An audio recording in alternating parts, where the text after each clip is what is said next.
Today we got a story time of a crazy furry couple that tries to stalk and harass the subscriber, but ends up embarrassing themselves so incredibly hard on Zoom class that they completely drop out of the class.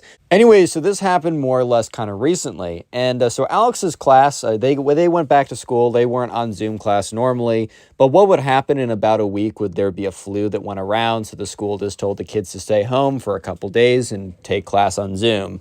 But before all that happened, Alex had the misfortune of crossing paths with the furry couple. The first thing I want to say is, I know that some people who, engage in the furry stuff, watch my videos and enjoy it. I just want to let you know that I have nothing necessarily against it. You can do whatever you want to do in your free time, and genuinely, I don't really see anything wrong with it. However, if you act like these people in the video, well, then that's where we start to draw a line of that there's actually something wrong with it. So anyways, Alex was minding his business one day. This is where it all started. And he was walking down the halls of his school. And he was walking down the halls of his school when he accidentally bumps into this kid. This kid's a little bit strange. He always wears the same green hoodie. Not a Minecraft hoodie, by the way. He's not also a Minecraft kid. The last, he wears, this green hoodie. It's all, I don't know, it's always stained and smudged up. He's got this very weird odor / musk aroma that always comes off of him, and it definitely wasn't intentional. He has this very bad kind of crappy mustache. Guys, if you're just hitting puberty, don't grow out your mustache, man. It never looks good. Even now, I'm 20 or something. I'm about to be 21. I can grow a lot of facial hair. It doesn't look good. It doesn't look good. Facial hair looks good, but only when it's fully formed. Anyways, this kid also had a little fur tail that he always kind of walked around in. So Alex doesn't know this kid personally, but he accidentally bumps into him in the hallway. And this kid, who we're going to call the furry boyfriend, was with the furry girlfriend. And the furry boyfriend must have thought that, oh my God, Alex bumped into me. He disrespected my honor in front of my girlfriend. I can't let this stand. So he's like, "Excuse me, what did you just do?" So Alex is like, "No, bro, sorry, I accidentally bumped into you, my fault." So Alex tries to do what every other normal person in the situation would do. He just tries to walk away. I mean, what's the point of actually trying to start anything with the furry guy? You already know that nothing good is going to come out of this.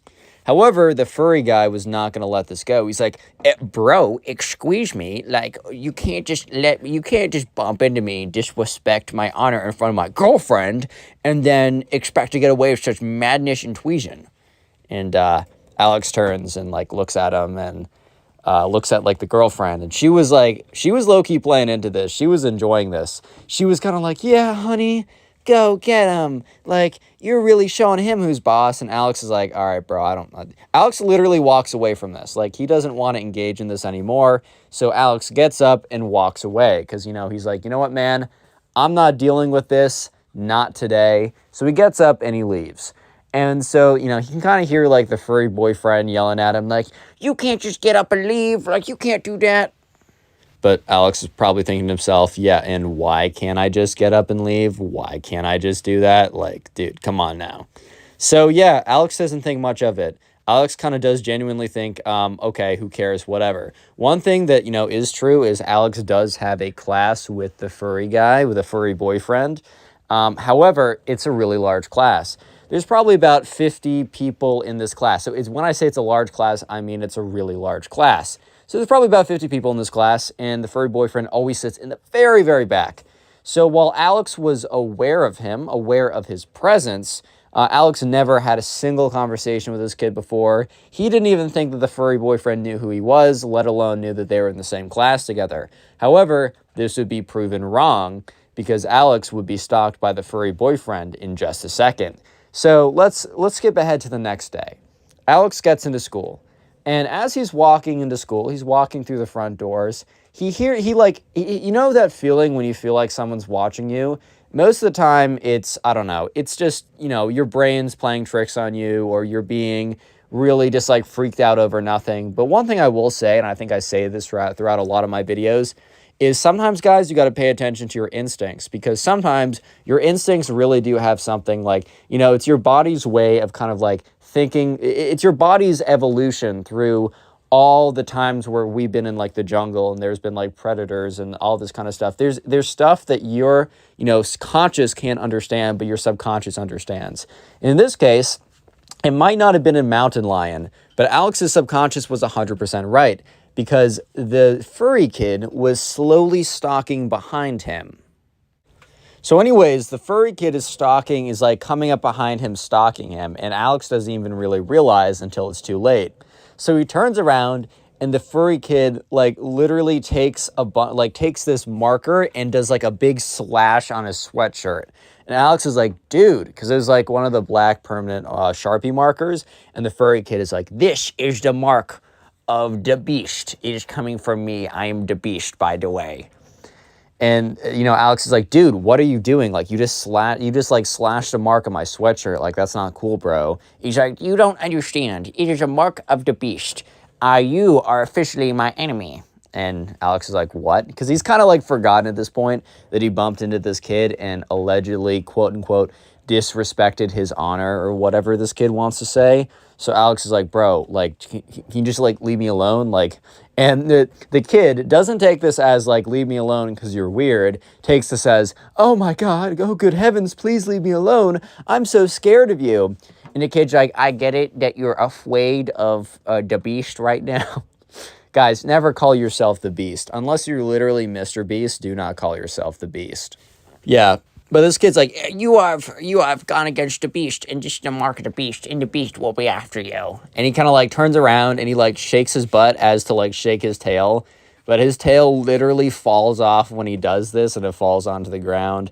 And Alex is like, you dropped something. He's like, oh, my tail. I mean, and he literally just hisses at him. Does like a Nikocado avocado hiss, bro. He takes his tail and like runs away. So Alex at this point is like, oh my God, like, jeez. So yeah, Alex has to deal with a lot of nonsense for the next like couple weeks or so. For example, the furry kid would like do nothing like too bad. Like the furry kid never like stole anything like valuable. He never like physically assaulted him or anything. There was nothing really that bad that was ever going on. However, right, the furry kid was being extremely annoying again and again. Like, this kid was actually being super annoying. He would do stuff like he would start barking at Alex as Alex was, like, walking down the school hallway. So, obviously, everyone was a little bit weirded out by this behavior. I mean, because it's weird behavior. That's why they were weirded out by this behavior, man, because it's freaking weird. But anyways, yeah, Alex would just be like, oh, my God, I have to deal with this again or whatever. And so this behavior came to a stop suddenly when a flu went around the school. So it's your very standard yearly flu, and ever since Zoom classes were introduced, some schools have been using them to their advantage. One thing that personally makes me a little bit sad is I've heard that there's actually like not going to be school day or snow days anymore, because instead of coming into school, you can just go on Zoom. Yeah, so anyways, yeah, that makes me kind of sad because I feel like instead of going in like on snow days, it was always so special, at least for me, being able to wake up, look outside and see all the snow on the ground, knowing that I wouldn't be going into school. I could hang out with my friends for one day, but I feel like now they're just going to have you on Zoom, which is really sad to me, as that was a big fun part of my childhood. Anyways, though, so there was a flu going around the school, and so that Monday they were informed that for the next 2 days, they were going to go on Zoom class so that the sick kids could stay home and that the kids who didn't know that they were sick wouldn't come into school and spread it anymore. So anyways, they logged into Zoom class on that day. So little did Alex know that this Zoom class was probably going to be the most eventful Zoom class of his entire life. This Zoom class was about to be one of the cringiest, most embarrassing, most difficult Zoom classes that he's ever been a part of. This was going to be the Zoom class that the furry kid and his girlfriend, the furry girlfriend, were about to embarrass themselves so bad on Zoom class that, yeah, they were literally going to drop the class because of it, or at least the furry boyfriend. The girlfriend wasn't in the class. And because of that, the furry boyfriend will actually completely leave Alex alone because he doesn't even want to associate. He's so embarrassed. So strap in, because this is pretty crazy.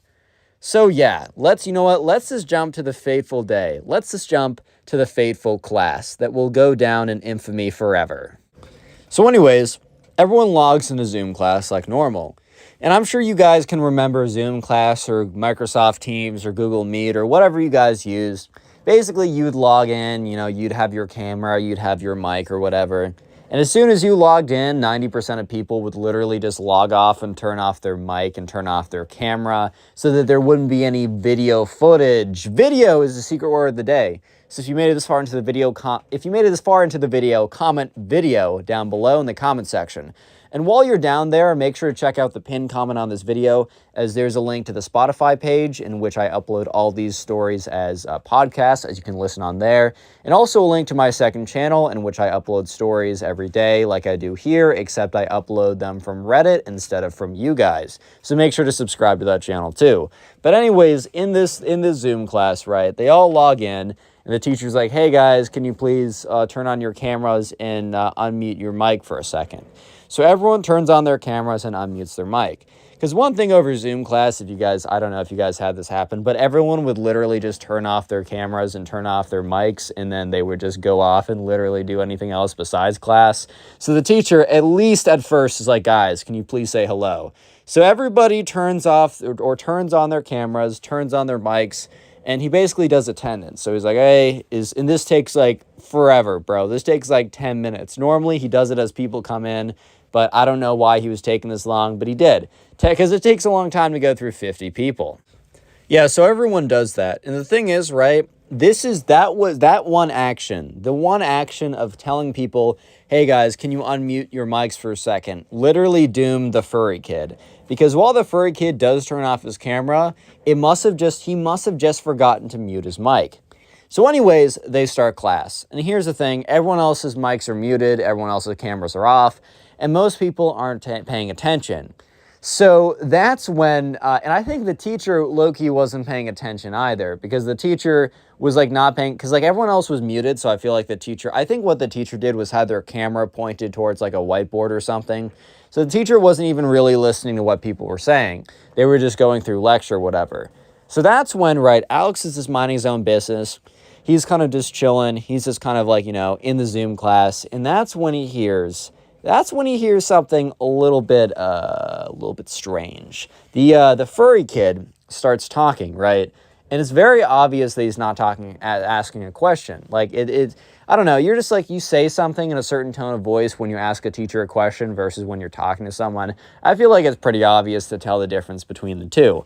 So the furry kid was very clearly not talking to the teacher, meaning that he must have been talking to someone else and not realized his mic was off. However, if he was just having a normal conversation, who would have cared? Like, everyone forgets to turn off their mics sometimes. Everyone forgets to do whatever. These things happen. However, this was very far from a normal conversation. Because the furry kid was having a conversation with the furry girlfriend, right? And it was not a normal conversation. All right, guys, I got to give you a cringe warning, so leave a like on the video or you will die of cringe. No joke. Nah, like I'm not trolling you guys. Actually got to leave a like or you will die of cringe. If you leave a like, though, that'll actually protect you from the cringe radiation that will be coming from this video. Yeah, so basically, what ends up happening is the furry kid is like, hey, baby, yeah. And you hear on, like, the line, what's up, my sugar fox? So at this point, Alex is like, oh, God, bro. Oh, hell nah. Oh, hell no. This, like, Vine boom thud sound effect. Like the Among Us imposter sound. Like all this kind of stuff is going off in his head, bro. Like, it is just a bad moment to be alive for Mr. Alex. And the whole class was like, wait, yo, what just happened? The thing is, though, I think, like, the furry kid must have had his mic muted or something. Not his mic muted, but his audio really down low. So just so he wouldn't have to pay attention to the teacher and could listen to his girlfriend, right? And he's like, hey, baby. Meow. Does, like, some kind of, like, crappy cringe meow sound. And everyone's like, oh, hell nah, bro. What the, right? And then he's like, hey, do you want to rub tails later? Because remember, they got, like, some furry stuff going on. And here's the thing, bro. I don't care if you want to rub tails with your significant other. Look, I don't know what that means, bro.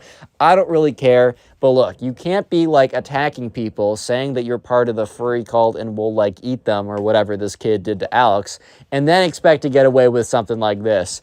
Yeah, he's basically like, yeah, do you want to rub tails later? Yeah. And she's like, yeah. And then we can stroke each other's tails. I'm like, yo, what? And Alex is like, hey, this person's sus. what is going on? Someone please stop them. So obviously, right, after this conversation goes on even for a few seconds, the entire class is like, yo, someone stop them. Someone, please, God, please, no. Yeah, so I think someone, because they don't really know what to do, because no one is like close enough with the furry guy to like text him, because they don't have, so no one has his personal number, no one has him on Instagram, because he only has like Tumblr and Wattpad or whatever, right? So sure enough, they're just basically have no way to contact him, because they don't want to start yelling and interrupt the class, but at this point, they might as well do so. I think some people try to send him a message over on Zoom, but it's not like he's paying attention to that anyways, because he's very busy in his role play with his girlfriend on Zoom class right now. So Alex, low-key, bro, he's not going to lie. He's kind of sitting back and eating popcorn while this whole thing's going on, because he's like, you know what, man? Maybe I would have stepped in and done something, but you know what? Maybe you shouldn't have been so weird to me, too. Maybe you shouldn't have tried to make my life difficult because I bumped into you in the hallway once and then you want to become the big man for your girlfriend, bro. I don't know. Maybe if that didn't happen, I would have been nicer. Yeah, so then the furry guy went on to say, like, oh, my kitten, do you want to hear about how I bullied Alex in class? And Alex's eyes, like, kind of perk up. He's like, oh, God.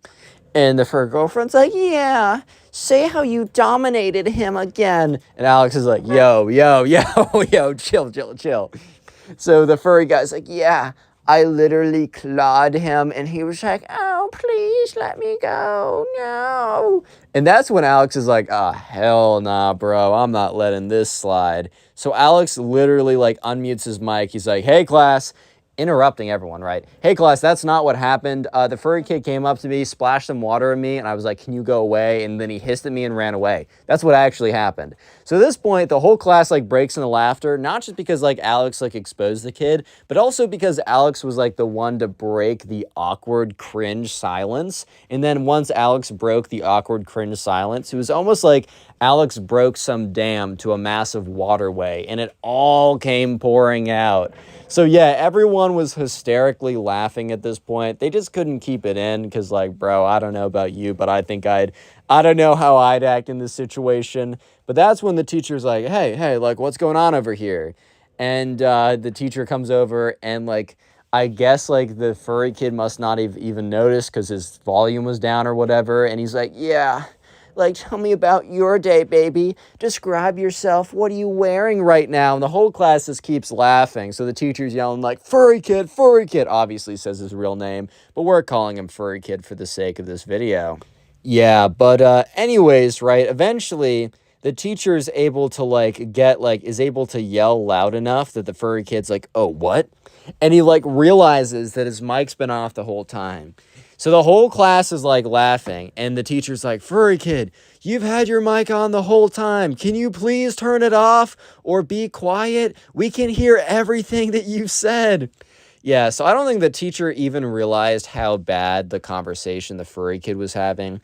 I bet he just thought that the kid was having a phone call and was like, oh, I'm going to do this kid a favor and let him know that we can all hear it. Little did he know that, you know, the phone call was not your average phone call. It was about, like, stroking each other's furry tails and, like, talking about how he dominated Alex, and then Alex came in and was like, no, you didn't, bro. So, yeah, after this, the furry kid literally just leaves the Zoom class, like, just disappears. And the teacher's like, oh, okay. I guess I'm going to have to mark this guy off for attendance then, but whatever. So he goes back to teaching. And 2 days later, or the next Zoom class, the furry kid doesn't show up. And Alex is like, well, you know, I get it. Like, you need some time to recover from such an epic self-own right there. Like, I totally don't blame this kid. I would probably do the same. Yeah, but what actually ended up happening was the furry kid didn't even come to class the next day and didn't come to class after that. So while the furry kid still attended the high school, as he can't just like drop out because he wants to, he worked with the administration saying that something happened in the class and he physically cannot return. So yeah, the kid was able to drop the class. It's actually really hard to drop classes in high school, especially once you've done them for a little bit. A lot easier in college, but yeah, the kid drops the class, and after this, he stops messing with Alex because he realizes that, you know, he just admitted something that wasn't true to the entire class, and he heard from other people that Alex, like, owned him or whatever. So, yeah, he leaves Alex alone. Alex basically never sees this kid again, except once or twice, like, very far away in the lunchroom. He sees him at the back of the cafeteria. And, yeah, happily ever after, I guess. Leave a like for nothing. I mean, dude, I'm honest, so leave a like. Hey, what's up, guys? Welcome back to a brand new story. And just for a second, imagine you're just chilling in class. You're having a pretty good old time, right? And then all of a sudden, right, this Roblox kid goes to the front of the classroom and just confesses his love via a Roblox video of him doing certain things. Yeah, I can't even really get into it. I know this sounds very vague, but it's really bad. So sit back, relax, subscribe if you're new, and let's just jump right into it. So anyways, we're going to call a subscriber who submitted this story Bryce. So anyways, there's this kid in Bryce's class who was always playing Roblox. Like, he always sat in the back of the class, and he always had his computer out. He was playing Roblox. I think the teacher kind of knew that this was the case, but there are so many kids in the class, and the teacher was kind of with the mindset, like, if they want to learn, they'll learn, and if not, like, I'm not going to interfere. Which I don't know if that's a good mindset or a bad mindset, but either way, it just was how it was. So anyways, he was kind of known as the Roblox kid because every single day, without fail, he would be playing Roblox. Like, if you ever saw him, he would be playing Roblox, and sometimes he'd even have the sound on, which is kind of funny, but whatever, right? And occasionally he would wear like a Roblox hoodie or something, but the reason is, every single day, without fail, this kid was playing Roblox. Like, literally no matter what, he was always playing Roblox. So we're literally skipping right towards the juicy part. I mean, the whole thing's the juicy part, but we're getting to it right away. They had a presentation this Thursday, and we're actually going to jump to Thursday. This was a history class, and they were studying, the Civil War, and each of them was supposed to go up and present a slideshow of just like something that happened in the Civil War. It could be a battle, it could be a general overview, it could be a character piece, like you could do one about the life of Abraham Lincoln. These kids were given weeks to do it, right? So anyways, the subscriber Bryce goes up and he speaks about the Battle of Gettysburg or whatever. A little fun fact, in 8th grade, I actually went to go to see the Gettysburg and like the battlefields and all that cool stuff with my class. It was a really cool time. But anyways, right, Bryce goes up there, he does a good job with his presentation, and the next person to be called up is the Roblox kid. And normally I save like very interesting stuff like this for later on. I'm blessing you guys because we're jumping straight into the cringe. Actually, I don't know if I'm blessing you guys or if I'm cursing you guys because we're jumping straight into the cringe. And when I say straight into the cringe, I mean legitimately straight into the cringe. Like, this is bad. So just prepare yourself mentally, physically, and spiritually because this is going to be quite the experience, to say the least. So anyways, the Roblox kid goes up to the front of the classroom. And everyone's kind of just looking at him, right? And he flips on his presentation, and from the very start, actually no, in the very start, it looked normal because it was an image with text on it that says, like, the life of Abraham Lincoln by Roblox kid. He obviously said his real name, but for the sake of this, the life of Abraham Lincoln by Roblox kid. Immediately, the first slide is like the goofiest thing ever. So Bryce is looking at it, and on the first slide, it is a Roblox character with a top hat on, and there's an arrow pointing to him, and then text that says Lincoln. And then there's more text that says, Lincoln was a good guy. Lincoln was a president. And then, and the Roblox kid went up there and is literally just reading out, Lincoln is a good guy. Lincoln was a president. And then he goes to the next slide, and it is, dude, this is the funniest thing ever. It is the Roblox character of Lincoln, but his head is on the ground. It's like decapitated from his body. And the next slide says, Lincoln died. It literally just said, Lincoln died. Okay, at least he didn't say like Lincoln took the ratio, young boy's better than Lincoln. At least he wasn't like going like that, right? But he was like, Lincoln died. Literally, no context. Who was he shot by? He was shot after the Revolutionary War. Did it happen in a movie theater or like not a movie theater? You know what I mean? A theater. Well, was like, who was the name of it? No, just Lincoln died. And then it was a photo of a Roblox character with his head on the ground decapitated and an arrow pointing to him saying, it literally an arrow pointed to it and said died. Not here lies Lincoln from whatever, right? It just says died. So the entire class is like holding back laughter because this is like the worst presentation on planet Earth. Because like, oh look, these kids are like in 6th or 7th grade or something, so it's not like they're coming out with college PhD thesis type things. These are not dissertations that are being dissected by other professors, right? Sure, whatever. It's a little slideshow presentation. However, most people had pictures and a lot of text, and the pictures were not Roblox characters with arrows pointing to them saying Lincoln or not Lincoln. But here's the thing. It gets so much worse. So much worse that you guys probably won't even be able to comprehend how bad it is, right? So the next slide, I don't even know if I comprehend how bad this is. The next slide is just text. So just a little recap. We've had 3 slides so far. The first one saying the life of Abraham Lincoln. The second one being a Roblox character with a top hat saying this is Lincoln. He was cool. He was chill. He was a chiller, right? The next slide was the Roblox character with his head on the floor saying he died, lol.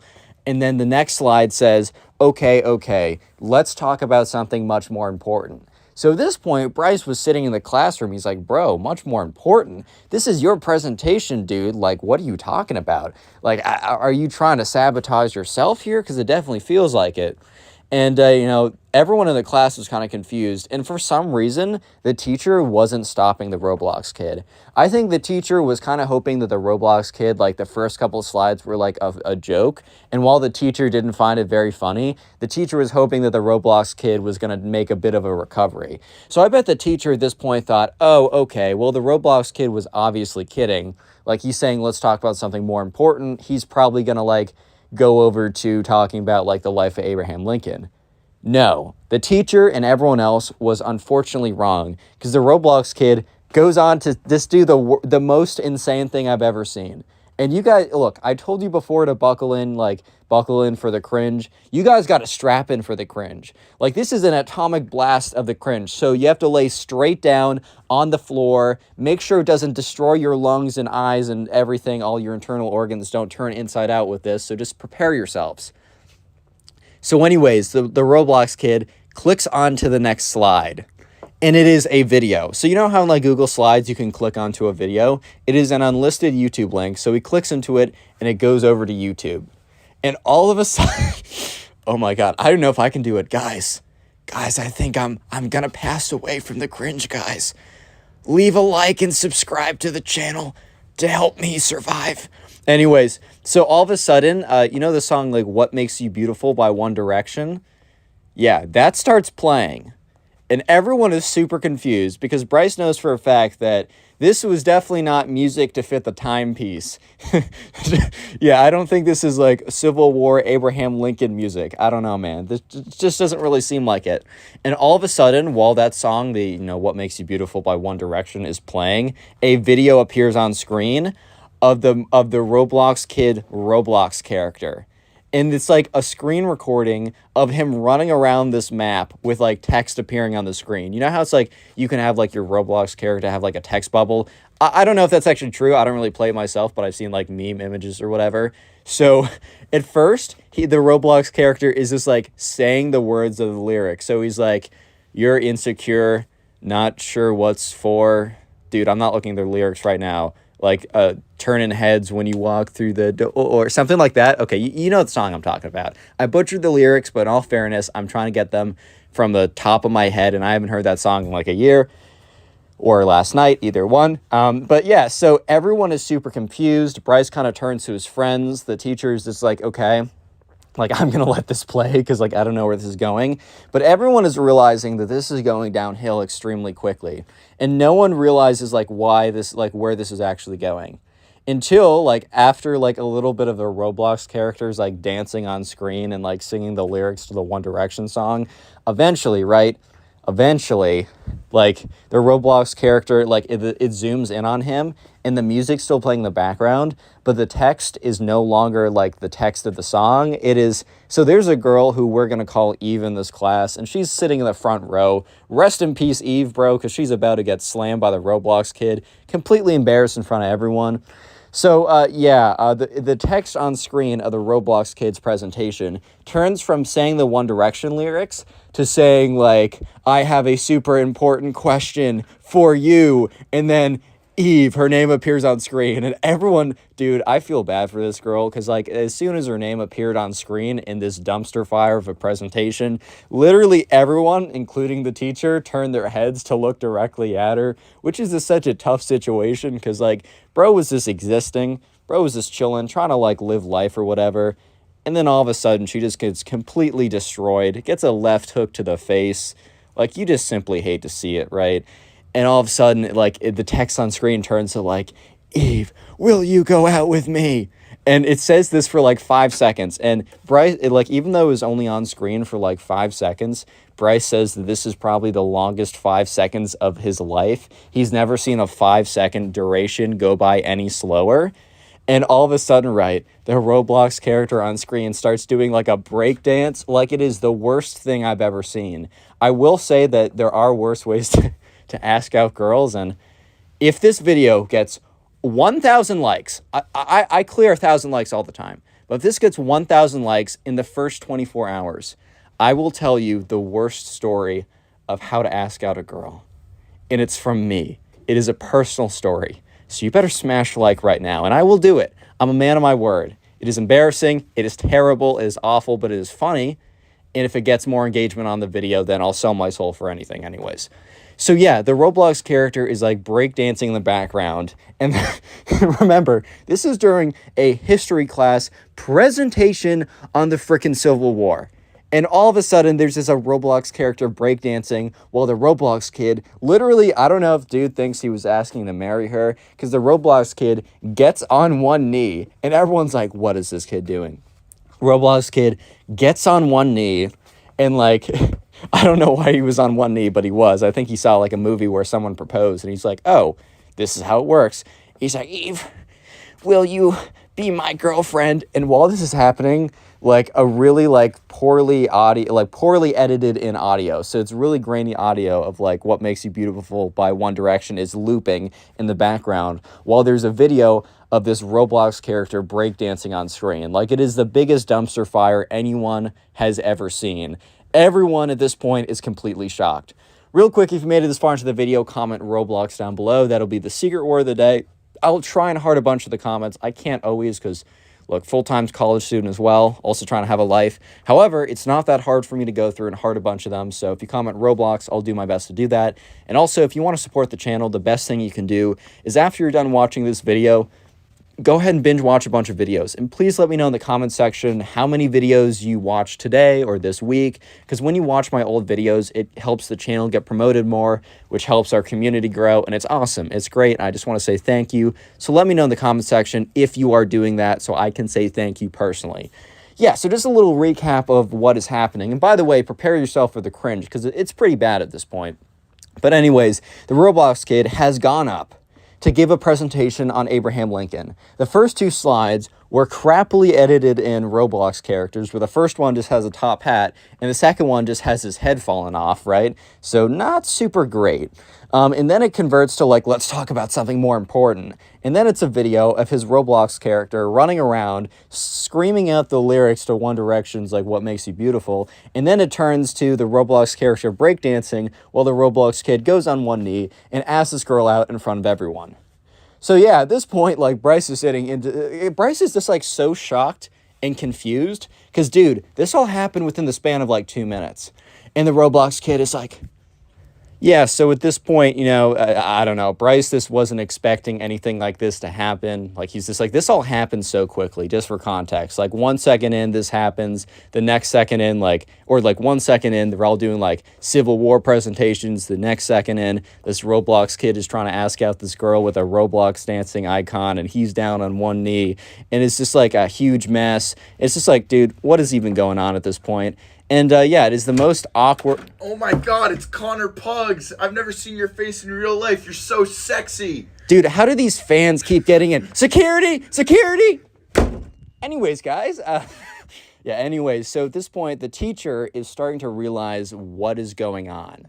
Like, the teacher, like, is kind of snaps to it. And remember, the Roblox kid is literally is literally on one knee, and is just like, will you go out on a date with me? And, poor Eve, bro. Like, everyone's just looking at her.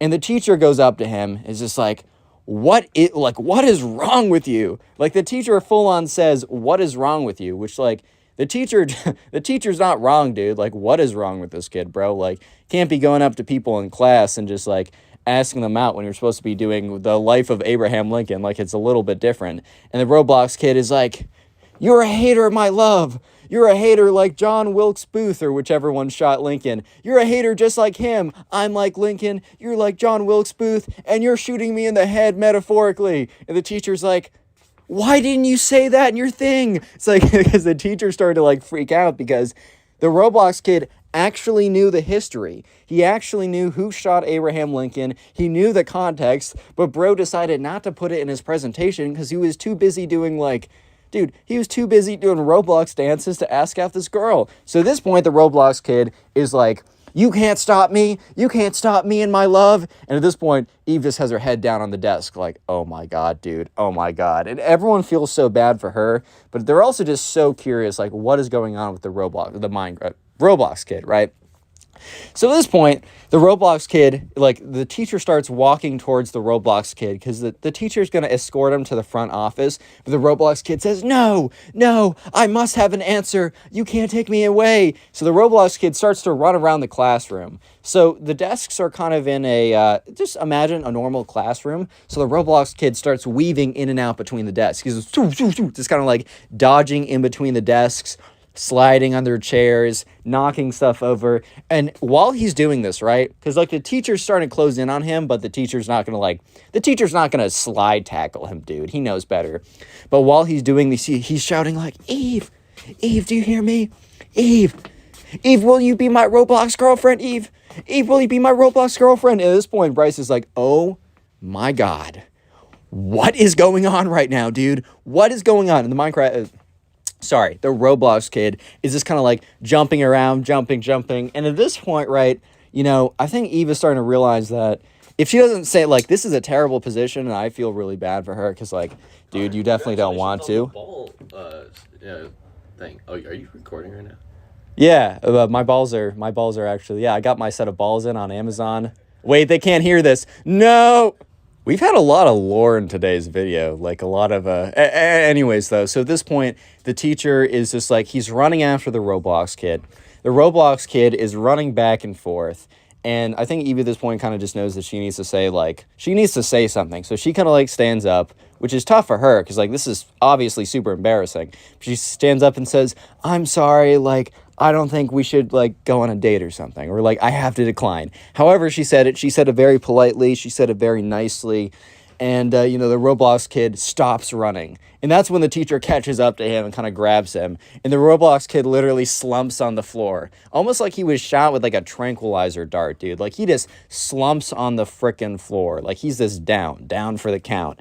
And, everyone is kind of looking around because it's like, what do we do about this? And the teacher is like, come on, get up. And the Roblox kid's like, no. When my heart is broken, my legs are broken too. Like, kid is being super melodramatic. Apparently, he's never even talked to this girl, the one that he asked out in front of the whole class. He's never spoken to her once. He just saw her once and was like, oh, this girl's pretty. Let me ask her out during my Abraham Lincoln presentation, because that makes a lot of sense, right? And the kid's literally slumped on the floor. He's like, no, my broken heart has paralyzed my entire body. Meh. And the teacher's like, dude, get up. He's like, no, I will get up when she says yes. And at this point, the teacher's like, hell no. Because, like, the teacher, she's already in a terrible situation. You got some weirdo in front of everyone being like, go on a date with me now or else. And then all of a sudden, this kid decides that he is also going to pull if she doesn't go on a date with me, I'm just going to be collapsed on the floor forever.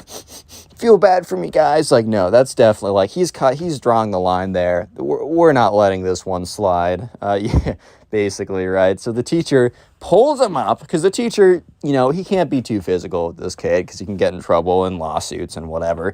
But he grabs the kid by the scruff of his collar and, like, yanks him up and is like, you've been distracting enough today. Like, you caused enough drama. You caused enough trouble. You're going to the front office with me. So he drags him out to the front office. And afterwards, the classroom is just dead silent.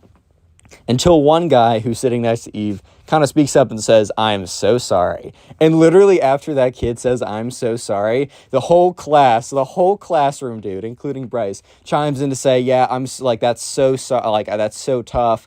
I'm so sorry about that. If you need anything," like, everyone was being so nice to her because they realized this, like, dude, like, this is day of a presentation. This is already kind of a stressful day, but everyone kind of knew that, like, yeah, no, I mean, no one wanted this, and she definitely did not ask for this. And like, if this happened to any of them, they would have known that they would have just like they would have had the worst day ever. So yeah, everyone was super nice to Eve after that point. The Roblox kid did get in trouble. He obviously he would have failed his presentation, but the teacher said, "I'm going to give you another chance to redo the presentation." And he did, and the presentation actually wasn't that bad. But the kid didn't get a great grade because the teacher's like, "I'm not going to give you a great grade even if the presentation's really good, but just feel lucky I'm giving you a chance to try at least again." So yeah, moral of the story is don't ask out your crush via your Abraham Lincoln presentation and with a Roblox video dancing to One Direction, going on one knee, and run. Dude, I think the moral of this story Click on is the video clear. on screen right now. I know you'll enjoy it. Just click it. Do it. In today's subscriber story, this Roblox kid who is being a jerk to a lot of people gets absolutely destroyed when he tries to be a jerk to this girl, and it was hilarious. So there's this kid, right, and he's known as the Roblox kid, and he's not known as the Roblox kid because he, is just a big fan of Roblox, just plays the game a lot, enjoys the game. You're totally free to play the game and enjoy the game and not be called a Roblox kid. For example, I'm not going to call you a Minecraft kid just because you play Minecraft, man. That's just not how it works, right? Roblox kid has a certain connotation to it that, like, you're doing a lot of stuff along with liking Roblox. For the duration of this story, I'm just going to call this guy Roblox Kid, right? So Roblox Kid had a history of terrorizing people in my subscribers class. If you don't know, a subscriber sent in the story. You can always do that. Link in description. All that information's down there. Anyways, right? So this guy, known as like the Roblox Kid, had been terrorizing my subscribers class ever since he transferred to his school about a month ago. This story took place in like the very beginning of the year, and this new kid transferred in, and no one really knew what, he was going to be like. And the thing is, when you have like a kid transferring in and like he doesn't know a lot of people, of course you want to be nice to them. If anything, I encourage you to be nice to them. So everyone in my subscribers class, including my subscriber, he was very nice to this new kid, and like they didn't know him as the Roblox kid who like was menacing and terrorized people yet. They just knew him as like, just a kid, right? Just a new guy who's probably doesn't know a lot of people, who probably isn't feeling so good, right? And it's only within the first couple days that they start to realize that something is up. The first thing the Roblox kid did wasn't really necessarily a bad thing that made him a menace. It just started off on the wrong foot, right? So all these kids, they wanted to follow this guy on Instagram because, you want to connect with him even if you don't see him a lot out of school. You want to make him know that, like, everyone in the new school that he just transferred to is like really open to him and is really open to, new people coming in. They want to make him feel welcome. So they all decide to go follow him on Instagram. So they look up his name, and obviously his name's not Roblox Kid, even though I will be calling him that. And they find his Instagram account. But what they find on the account is a little bit weird, I'm just going to be honest. So those kind of like Roblox Kid cringe videos that like Poncho and Pegasus and Tag Swag and those people would do? Those types of posts, like those like TikTok posts that like they reacted to? Those were the type of posts that this kid posted unironically. And ever since then, he kind of gained the reputation as the Roblox kid, because he would post stuff that was just like, oh boy. Like, he posted one of those videos where it was like, I'm talking in my real voice, and he's obviously not talking in his real voice. He's talking in some kind of like fake deep voice to make him sound all cool and like, oh my god, the ladies are gonna love me now, man, because I'm talking in this weird voice. So like, here's the thing. While that was all pretty cringe to them, they're like, oh my god, right? It doesn't mean that he was a bad guy. It was what he did next that definitely solidified himself as being known as a bad guy. So right after, some people follow him on Instagram and they see like some kind of weird posts or whatever, they aren't necessarily like going to not try and make him feel welcome. They still decide like, okay, this might be a little weird, but we don't really care. Like, sure, man can like enjoy posting weird stuff, but we're still going to be nice to him, right? So it's a couple days in the class, and over the first couple days, Roblox Kid was kind of just kept to himself, right? He was just kind of like shy. He wasn't really saying anything, but he definitely grew comfortable really quickly, which normally is a good thing, but in this case was not a good thing. Yeah, so basically, right, within a week of Roblox Kid being in class, the teacher would say something and he would just laugh. And the teacher would look back and say like, oh, what's so funny? Like, what joke did I miss? And the Roblox Kid would say, nothing. And people just were like, okay, that's a little strange, right? That's a little weird.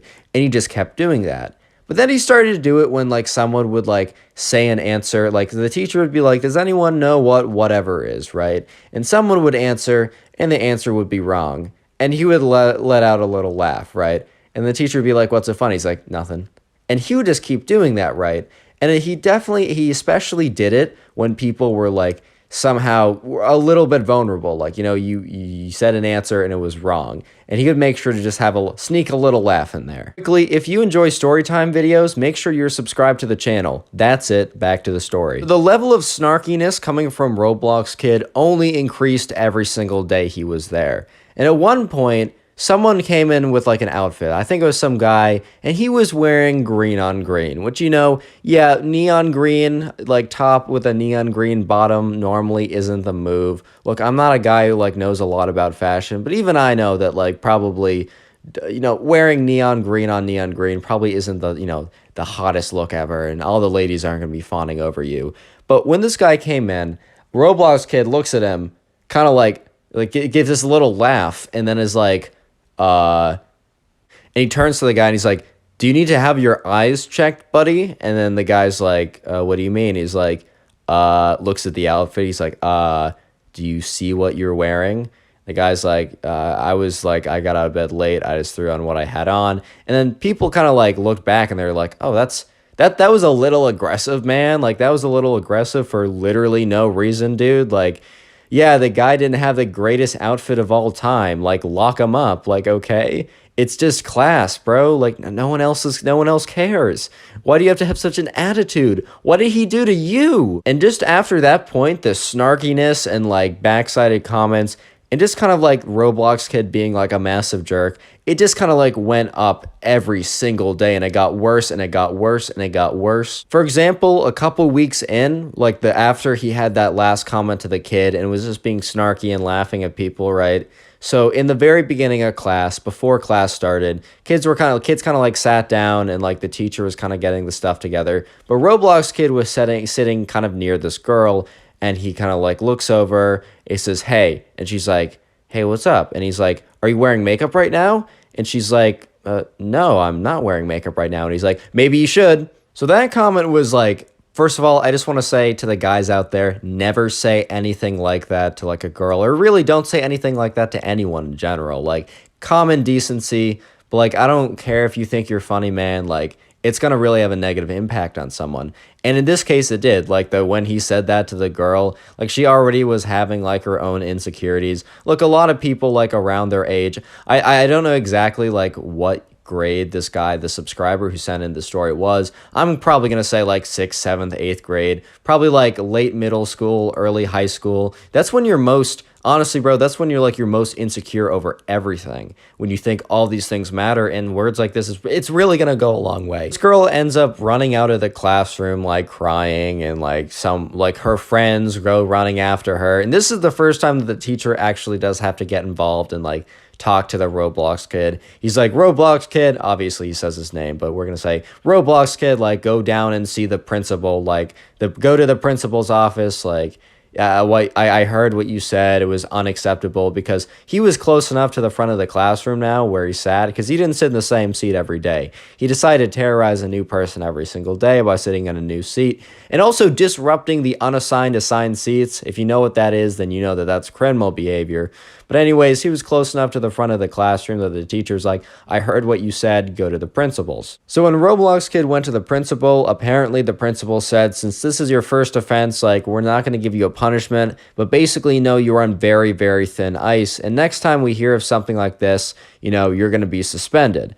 And so the Roblox kid's like, okay, like, I'm so sorry. It was just a little mistake. Like, I'm having a bad day. Trying to like weasel out of it and also pretending like he has not been doing this for months on end to basically everyone.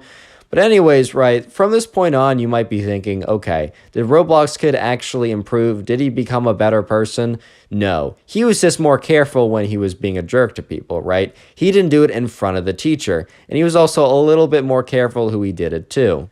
But this didn't mean that he wasn't like continuing on his tirades of terrorizing people, as being a jerk, right? He started sitting more in the back of the class and he started making his comments then. He also started making comments in the hallway with people. For example, someone would walk out of like a class, like his class with him, and they would have gotten like a pretty bad grade on the test. And as they were walking out, the Roblox kid would be like, to all the people around him, like he'd say really loudly, he's like, I can't believe you got a whatever score on that test. Maybe study next time. Roblox kid probably failed the test, dude. Like, we're gonna be honest. He was too busy making those hey there baby girl Roblox edits to get like 3 likes on TikTok, but like he needed to make sure that it was everyone else's business that the guy next to him failed the test. Right, so you might be thinking like, Connor, this story is kind of depressing. Like, this guy just is like a terrible person to everyone and he just keeps on getting away with it. And let me just say that like, if there was no good ending to the story, if there was not like a satisfying conclusion, I would not be telling the story, right? Just hold out a little bit longer. Trust me. The ending is good, and karma, baby. Karma is sweet. But before we get to the sweet, sweet ending, I'm going to interrupt this video to tell you that the secret phrase of the day is tree. So if you made it this far into the video, comment tree down below. I want to see how many people actually made it this far, and I appreciate you if you do. So there was this girl in the subscribers class. Let's call her Ashley, right? So Ashley was known as like, being like very nice, very like kind and respectful. At least when you were being kind and respectful to her.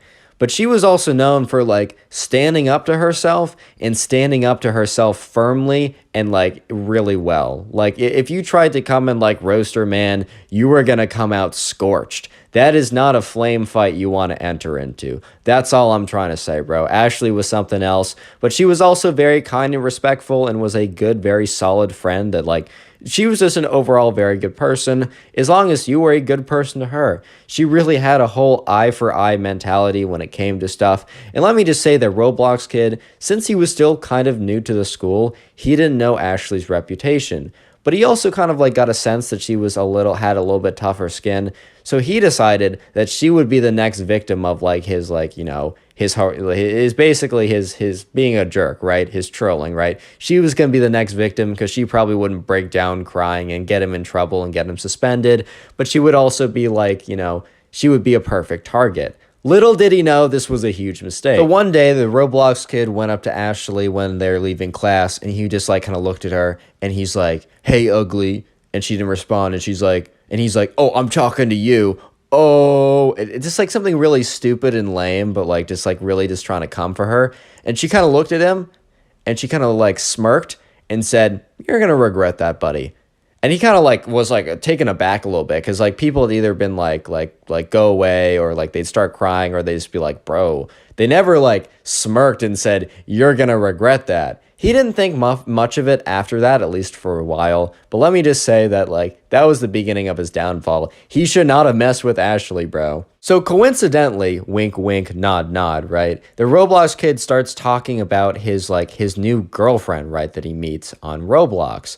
And he's talking about how, like, oh, man, I met someone who's perfect for me. Like, you guys suck. You're all single. LL plus ratio plus young boy better. Like, saying that in real life, like, something you would actually do, right? Like, was this every single day, was telling everyone he possibly could about the girlfriend he met on Roblox and how he's so much better now than them because he's in a relationship and they're not.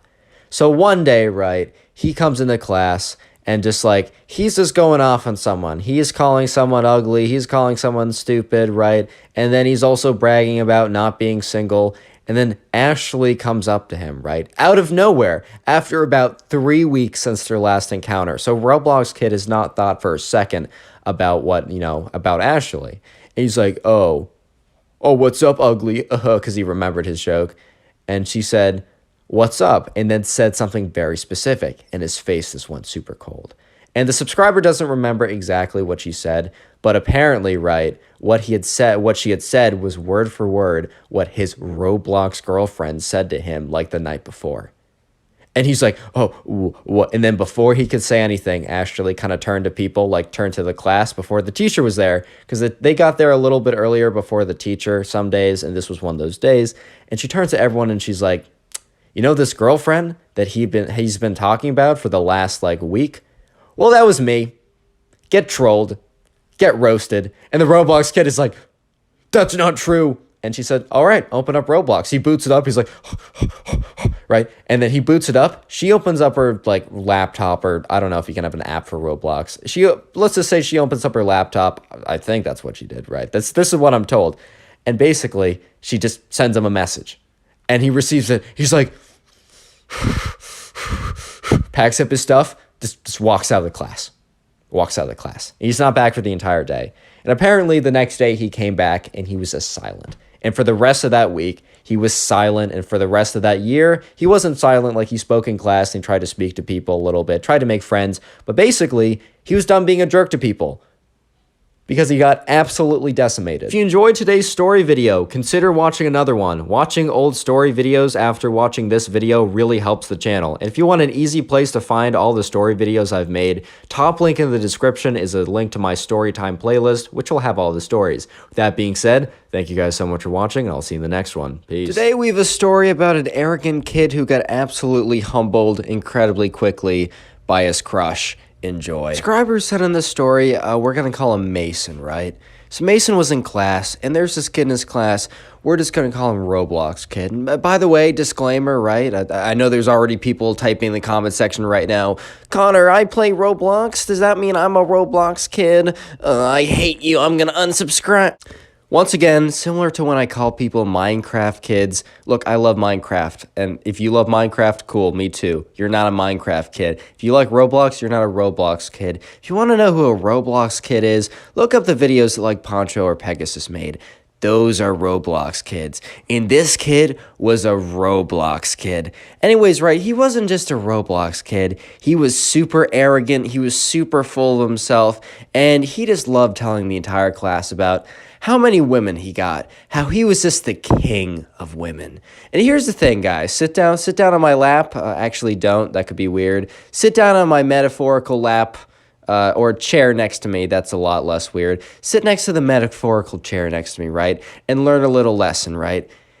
If someone keeps bragging about their game, if someone can't stop talking about how many women they get, but you've never seen them actually, even talk to someone, even talk to like another guy, not even a woman, like it has never even spoken to another human being before, right? If there's literally not a single moment of evidence besides what they say, I'm going to give you a little spoiler. I'm going to cut to the chase for all of you guys. Yeah, they probably are just full of it, like 100% full of it. Anyways, right, so Mason is in class, right, one day, and he happens to sit down, and the Roblox kid, he sits down next to Mason, and Mason is, like, friendly enough with the Roblox kid. Mason's a good kid. He's not going to be a jerk for no reason.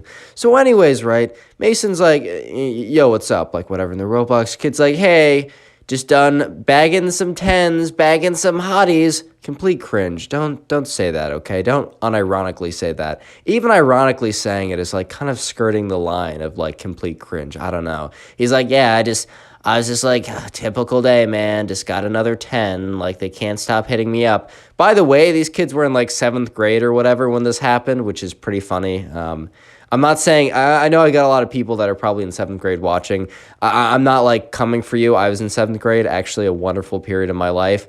Actually, you know what? I don't care if you're in 7th grade. I don't care if you're in 12th grade. I don't care if you're in college. I don't care if you're the CEO of JP Morgan Chase. I don't care if you're like a grandfather. Please do not say, I've been bagging hotties. I've been getting 10s. Just don't say that for me. If you're not going to say it for you, don't say it for me, dude. Anyways, right, so the Roblox kid is like completely mouthing off to Mason about how he's so many women are just flooding his DMs, man. He just can't hold them back. Like the female species is just, they're just lustful to him. They're just always on top of him. They can't let him go. At this point, Mason's like, hey, bro, like for real, like that definitely isn't real. he's like, Nah. The Roblox kid looks Mason square in the eyes, and he, like, leans in a little bit, and he looks around the classroom, and he's like, Mason, look around you. Mason looks around him, sees, like, all of his classmates, and he's like, hey, Mason, these lustful women, Mason, they won't leave me alone. They want me. They want me, Mason. At this point, Mason's like, hey, yo, bro, like, stop.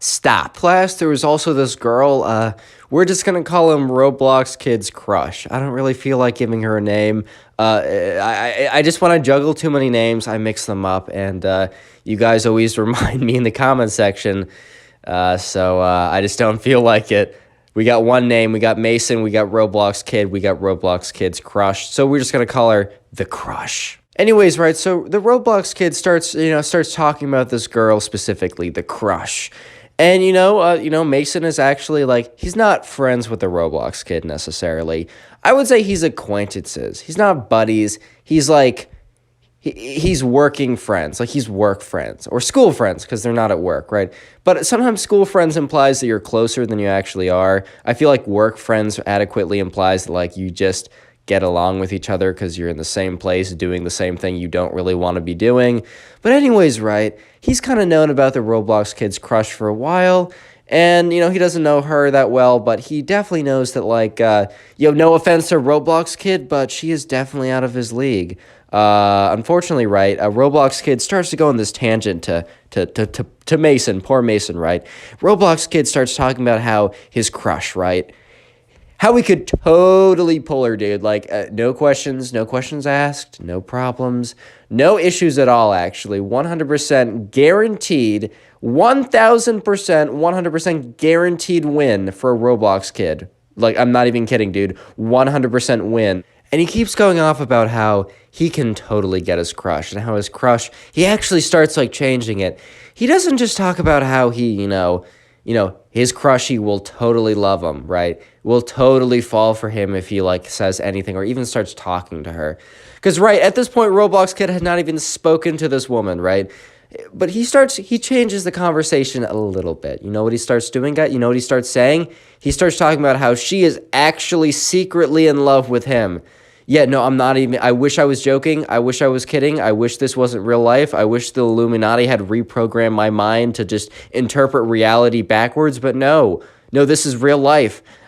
He actually started going off about how his crush, someone who's completely out of his league, who he's never spoken to, etc., right, is actually in love with him. At this point, right, Mason isn't about to correct this kid, right? Mason's not about to correct this kid because, he needs to be humbled, man. And Mason kind of believes at this point that reality will catch up with him and will humble him. Mason doesn't need to have any blood on his hands. He doesn't need to do any of the dirty work. He doesn't need Roblox Kid plotting against him because he hurt his feelings. Reality will take all of that. We'll take care of all of that for him. Anyways, right, so the Roblox Kid starts to explain to Mason about his master plan, about not the Technoblade master plan, not one that's actually going to work, right?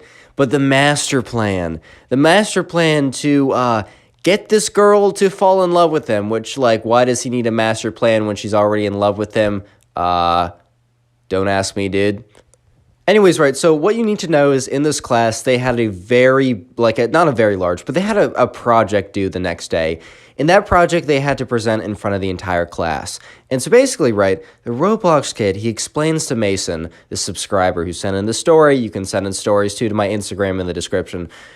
He explained to Mason that he was going to basically ask his crush out via his class presentation. And Mason was like, dude, you're going to fail the presentation if you do that. He's like, yeah, totally worth it though. Like, I already have 100% in this class.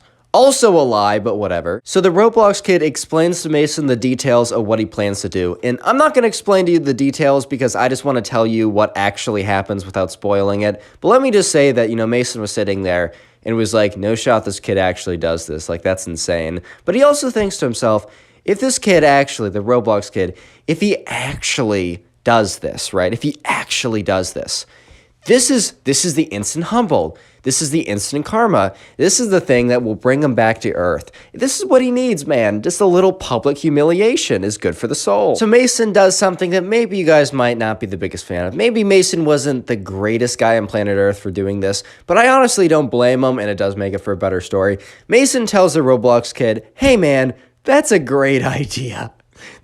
Do it, dude. Like, I'm 100% behind you. Yeah, you could argue that, maybe kind of like set him up for failure, but look, I think this kid was going to do it either way. I don't blame Mason, and it makes it a better story, so even better content. You love to see it. Anyways, right, so the next day rolls around, and it's the project. And Mason is like one of the first people to present. He goes up and he gives his presentation. And he feels like he does a pretty good job. So anyways, he goes back to his seat, and since he's sitting next to the Roblox kid, he's like, hey, dude, are you actually like going through with it?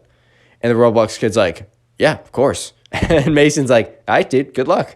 Kind of a little mean, but whatever, right? It's funny. It's funnier. It's better if it's funny. And also Roblox kid, low-key needed to be humbled a little bit. So probably for the better anyways. So like, Mason's sitting there listening to his class, go up there, give some presentations, whatever. And yeah, eventually the teacher calls up the Roblox kid, and all of a sudden it's the moment of truth. So the Roblox kid goes up there, connects his computer to like the projector, and what Mason sees on screen, oh boy, that's all I can say. Today's phrase is Roblox. So if you made it this far into the video, I'd like you guys to comment Roblox in the comment section down below. I'm going to try and heart as many comments as I can that say Roblox in them, or just say Roblox. That's actually easier if you just say Roblox, so I don't have to read it. Make sure you guys aren't saying something evil or whatever. I don't really know. Just know I'll probably be unpacking or moving into a new dorm / flying on a plane tomorrow, so I won't be able to get, and that's when this video is going up, so I won't be able to heart a ton of comments. I'm going to do my best, but don't take it personally if I don't get to yours. Also, today's your lucky day. Today's your lucky day, man. I don't know how to break it to you, but today is your lucky day, because for every single person who leaves a like on today's video, they will actually receive their very own nothing in the mail. 2 to 3 days shipping, by the way. So once you leave a like on this video, you will receive your nothing in 2 to 3 days. Amazon shipping it. So if you have any complaints, bring it up to them, not me. Leave a like, 5,000 likes, and I'll cry myself to sleep. With that being said, back to the story. Anyways, right, so Roblox kid, he goes up to there, connects his computer, opens up his presentation, and you know what? For the sake of the story, I actually do need to give his crush a name. Let's call her Abby. Let's hope I remember that name. I do not have it written down right now. So he opens up his screen, and the first slide, it says, hello, class. And he stands up, he's like, hello, class. I have a very important announcement. And then he turns around and he goes to his computer and he clicks the next button. And on screen, it's a photo of Abby. The whole class is like, hey, yo, what the fuck? Roblox kid goes up there and he's like, looks at the photo of Abby. He's like, Abby, this is for you. And everyone's like, hey, yo, what the fuck? What? He's like, Abby, you're so beautiful. I think you're the prettiest girl in the entire world. And everyone's like, what the fuck? Will you? Oh my God, I'm sick. I can't do this. Yeah, Abby. You're so beautiful. And I'm so handsome. We're perfect together. And he goes to another slide and it's like a photo of him. And it's like under it says like 10 out of 10. At this point, Mason's like, dude, okay, I know I said yes. I know I greenlit this, but I somehow feel responsible for this tragedy. Not for Roblox kid, right? Mason didn't feel bad for Roblox kid. He felt bad for everyone else in the room at that point, which, like, honestly, everyone else has a right to blame Mason partly for this. Eventually, Roblox kid, he clicks to the final slide, and he all it says on the slide is, it's like, will you be my ... And then he's like, Abby, will you be my... And then he clicks onto like another... Okay, it wasn't final slide. Sorry, I lied. He clicks on the final slide and it says like girlfriend, but it's in this like really weird like fire font, like something that'd be like, haha, so lit, guys. Like something you'd say in like, I don't know, 4th grade or something with like, one of like the emojis with like the sunglasses and something. It's like it says girlfriend. He's like, girlfriend. And he's like, so Abby, you want to go out with me? And look, Abby, here's the thing. Very nice girl. But she also like will definitely speak her mind. She doesn't have a lot of filter. She doesn't have much of a filter. That's okay, you know, especially if something like this just happened to you. I think you kind of have the right to say literally whatever you want. So small but very important detail I forgot to say earlier. Roblox kid kind of stank. Like, I don't know how else to say it, but he was a unhygienic young man. His cleanliness was definitely a 0 out of 10, even though his confidence was an 11 out of 10. And Abby kind of just ripped into him. Abby stands up in front of the whole class and goes, "I will never, ever go on a date with your stinky, unwashed little self." And Roblox kid was like, "Abby," no, I'm just kidding. At this point, right, Mason's just like, "Yeah, I'm partially responsible for this, man. Like, this is partially on me. This is partially on me, dude. I feel kind of responsible." But no, the whole class is sitting there just like mouths wide open, like, "Oh my God, what? Huh?" At this point, right, Roblox kid is stunned. He's a deer in the headlights right now. And then he turns to Abby, he shuts his computer, and he's like, "Emmy, you're actually very mid. You're ugly. LLL ratio," and then he just like runs out of the class. Yep. Yeah, and kid failed the assignment, and he had to go to the principal's because you're not allowed to do stuff like that. Like, that's crazy. And yeah, he got humbled pretty fast, to say the least. Subscribe to the channel if you haven't already. Now go click on another video. Like, there's some videos on screen. Click them. Why have you not clicked? From a kid who tries to use Robux in real life to a kid telling the teacher that Roblox was a country, these are the craziest Roblox kids ever. So in this first story, right, there is a Roblox kid who tells all of his friends that he is taking them out to the mall for a treat. This adventure to the mall will be on him, and it's going to be a big surprise, and it's going to be really cool for all of them. So obviously the subscriber and all of his friends are pretty excited for this because, I don't know, the kid says like there's a big surprise at the mall for all of them. I mean, if I was a kid his age, I'd be pretty excited myself. But anyways, right, so sure enough, the subscriber and all of his friends are excited to see why the Roblox kid has invited them to the mall, and they all tell their parents that the Roblox kid has invited them to the mall, so their parents drive them to the mall and drop them off. They're about like 12 to 13, so they're at the age where their parents are kind of okay with them being away by themselves for a little bit, but definitely not for too long of a time. So anyways, right, sure enough, the Roblox kid comes up to the subscriber and all of his friends and is like, "Hey guys, like, I want to let you guys know that I've been doing a lot of business, a lot of mogul moves. I'm quite a businessman myself, and I wanted to let you guys know that you see that toy store over there?" And they point to like, I don't know, like Toys R Us before they went bankrupt or something like that, some kind of toy store, right? And all the kids are like, "Yeah." And the Roblox kid is like, "You guys can pick any toy in there, and I will pay for it." So first of all, right, the subscriber and all of his friends are immediately super excited. They're immediately super happy because, I mean, they're now able to get whatever toy that they want. This is a pretty good deal. This is pretty cool. But then immediately the subscriber afterwards kind of thinks to himself, this is really cool, but is this like too good to be true cool? Like, this is great and all, but this just feels a little bit too good to be true. But at the end of the day, if someone's offering you a free toy and you're a kid, what are you going to do? Say no? So yeah, sure enough, the subscriber and all of his friends, they all rush into the toy store. They're going around, the subscriber finds something he likes, and they all make it to the front desk. So sure enough, they're all like walking up to the front of the toy store. They all find the Roblox kid, and the Roblox kid is looking so smug. He's looking so full of himself because, you know, he's the generous one today.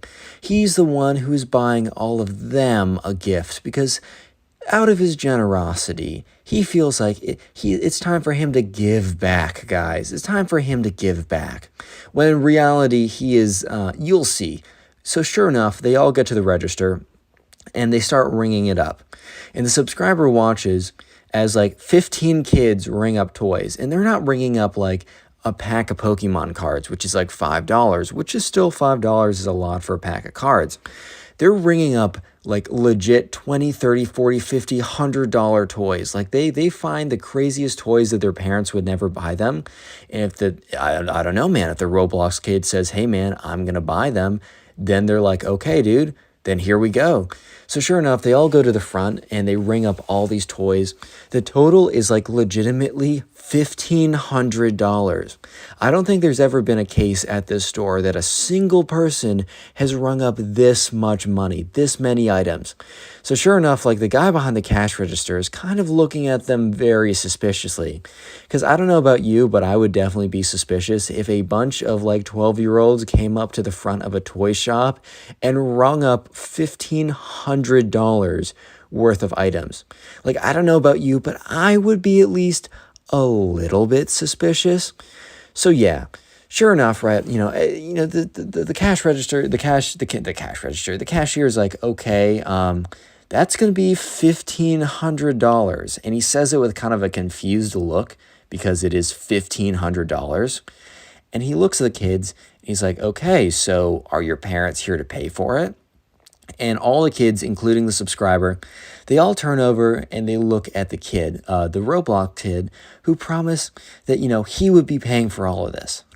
And sure enough, the Roblox kid is like, no, that will be no problem. I will be paying for this. And the cashier kind of looks at the Roblox kid, looking at him like, bro, are you really going to be paying like $1,500? Are you sure? Are you positive that you will be paying $1,500 for these toys? Like, are you 100% certain that you will be paying $1,500? And the kid looks at him. He's like, yep, this will be me. And he goes in and he pulls out an iPad. And on the iPad, he brought his like backpack to the store. On his iPad, he has Roblox. And he opens up Roblox. And everyone is so confused right now because they're like, okay, this kid literally just told us that we can have whatever item we wanted. And when he goes to pay, instead of paying, he pulls out his Roblox game. Like, bro, this might not be the time to be playing video games. This might be the time to, I don't know, pay for the thing you said you'd pay for.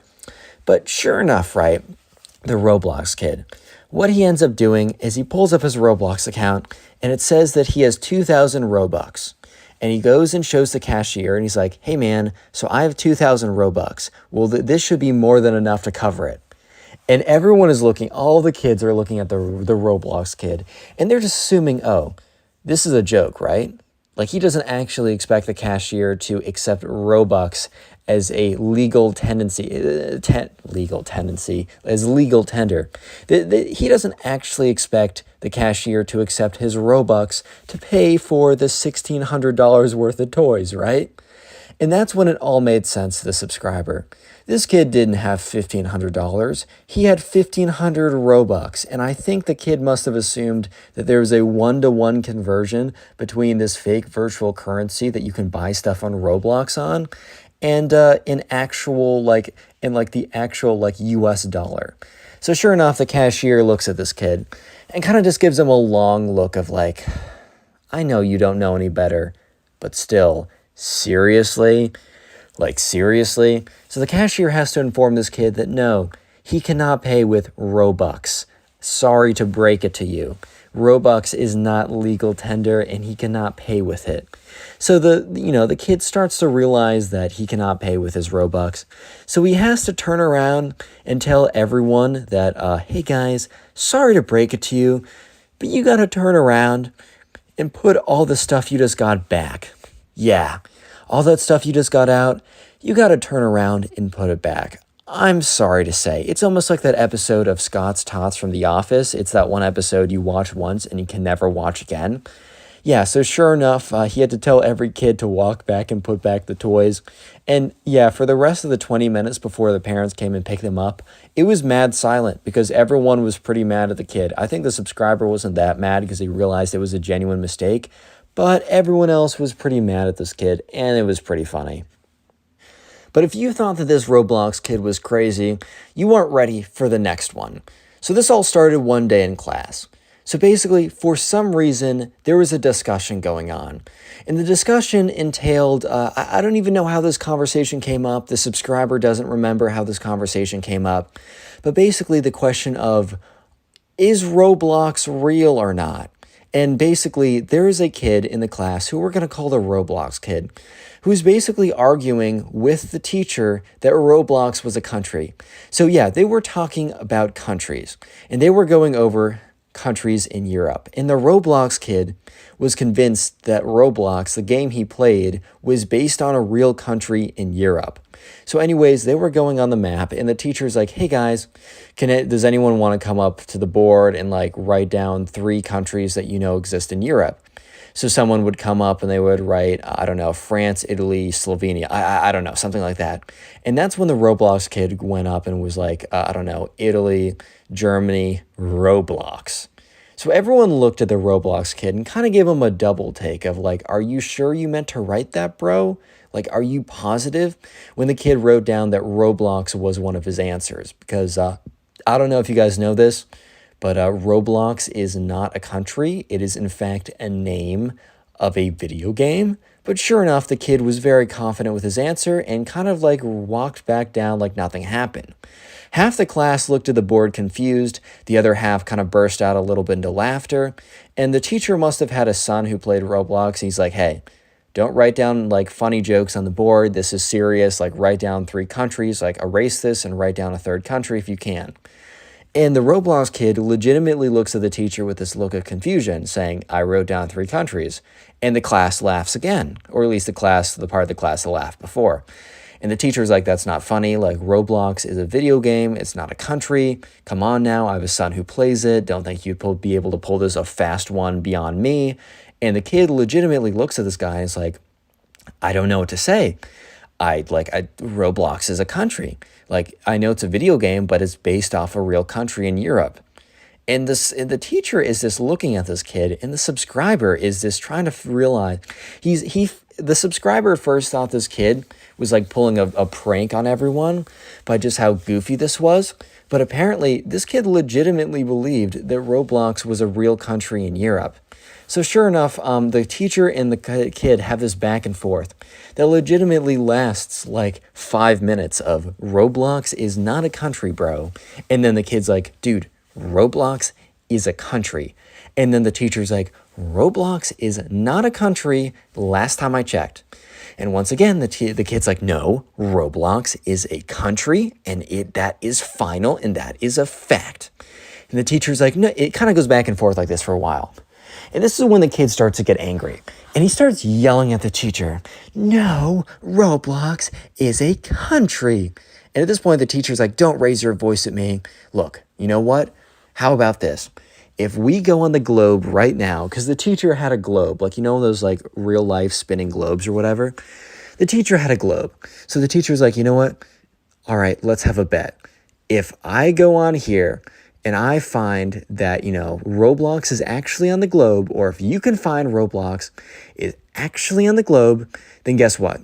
You get recess for the rest of class. And the kid's like, okay. And then like, what do you get? And the teacher's like, okay, if we look on this globe and we find that, Roblox is actually not a thing, not an actual country, then guess what? For the rest of class, you need to write up a paper about how you're sorry for wasting the classes and my time. And the kid is like, yeah, okay, get ready to lose, bud. This kid was so confident for some reason. And he goes up to the front of the class. And he goes up to the globe.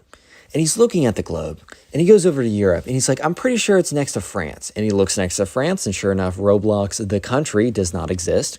So he's like, actually, I was just kidding with you guys. Roblox is right next to Germany. And he looks next to Germany. He's like, Roblox is actually a Nordic country. And he goes up to like the Netherlands and Ireland, those places. He's like, actually, Roblox is a island off of, in the UK. It's off of Wales. And he looks over there and sure enough, Roblox is not an island off of Wales. He's like, Roblox is actually in Asia. And he's like, teacher, I totally messed up. So the Roblox kid looks at his teacher and says, teacher, I totally messed up. And the teacher's looking at him with this kind of smug look of, yeah, okay, bro, I know Roblox is not a real country. And the kid's like, so basically Roblox is actually in Asia. I'm sorry. Can I amend my bet? And the teacher's like, sure. Amend your bet to say that Roblox is actually a real country in Asia. Go ahead. So the kid is frantically looking all around Asia, and he doesn't find, he's like, actually, Roblox is a real country in Africa. My fault. The teacher's like, look there as well. And eventually, the Roblox kid, he doesn't say it's a real country in Australia or a real country in Antarctica or something like that, or North America. Eventually, the Roblox kid realizes that he's been wrong the entire time.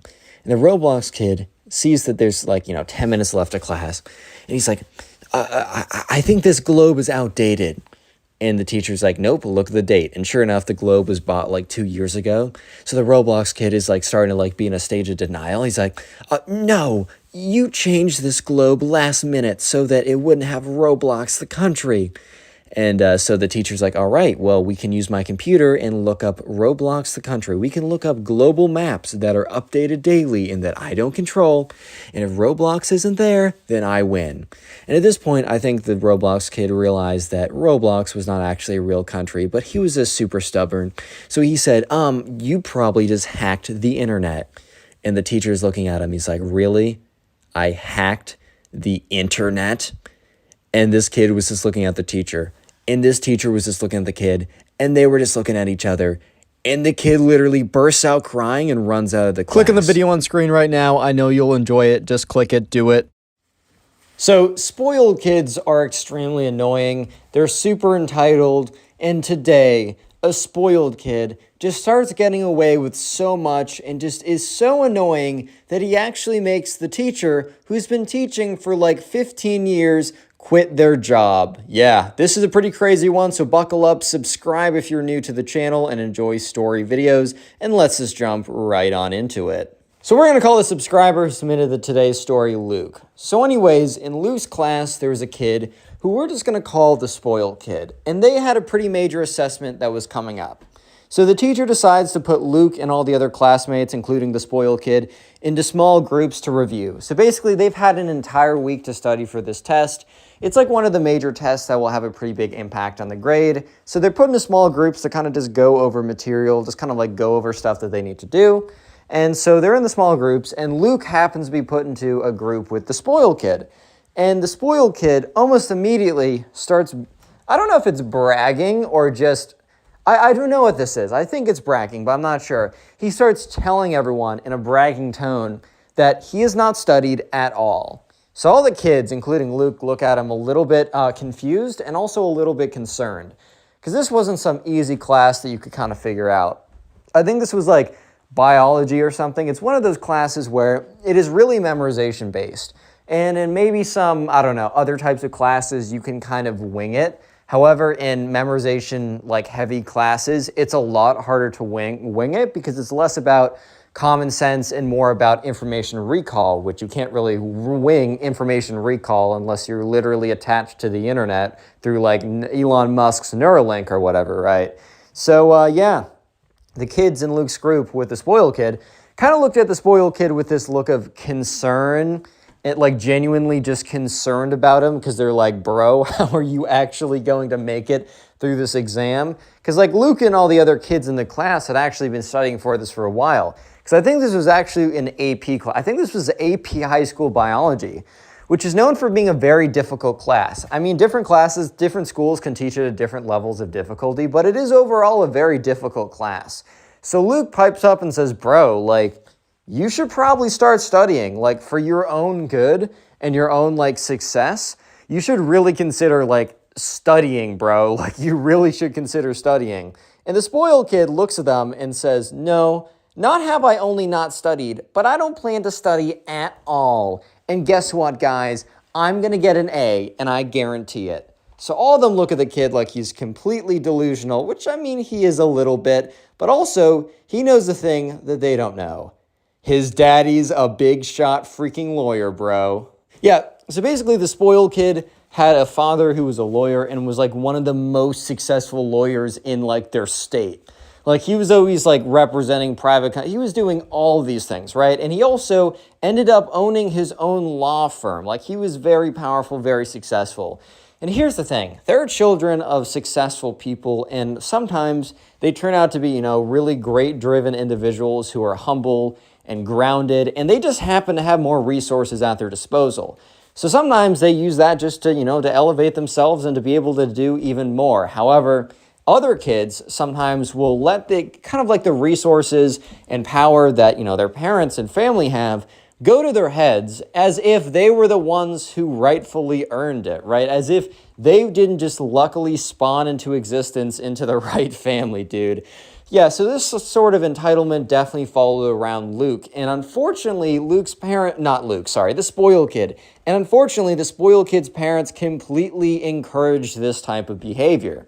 They would, whenever the spoiled kid would have a tantrum, they would basically back him up. So because of that, he was super inflated, like inflated ego, inflated confidence, inflated just like everything like that. So the spoiled kid was basically bragging about how the fact that he hasn't studied and he doesn't need to study. The thing is though, Luke and everyone else in the group with the spoiled kid, they don't realize that the spoiled kid is going to pull the daddy is a lawyer card. They just think that this kid's going to frickin' fail. So they keep trying to tell him, dude, like, this is really hard. Like, we've been studying for even more than a week. Like, we've been preparing for this even before we knew that we had a test. Because they were told about that they were going to have a test in a week, but it was kind of clear what the material was going to be on, or what the test was going to have on it, because it followed this very sequential order of everything, right? So a lot of them, including Luke, had actually just been reviewing after every single class, because not only this, they wanted to do well on the AP test too,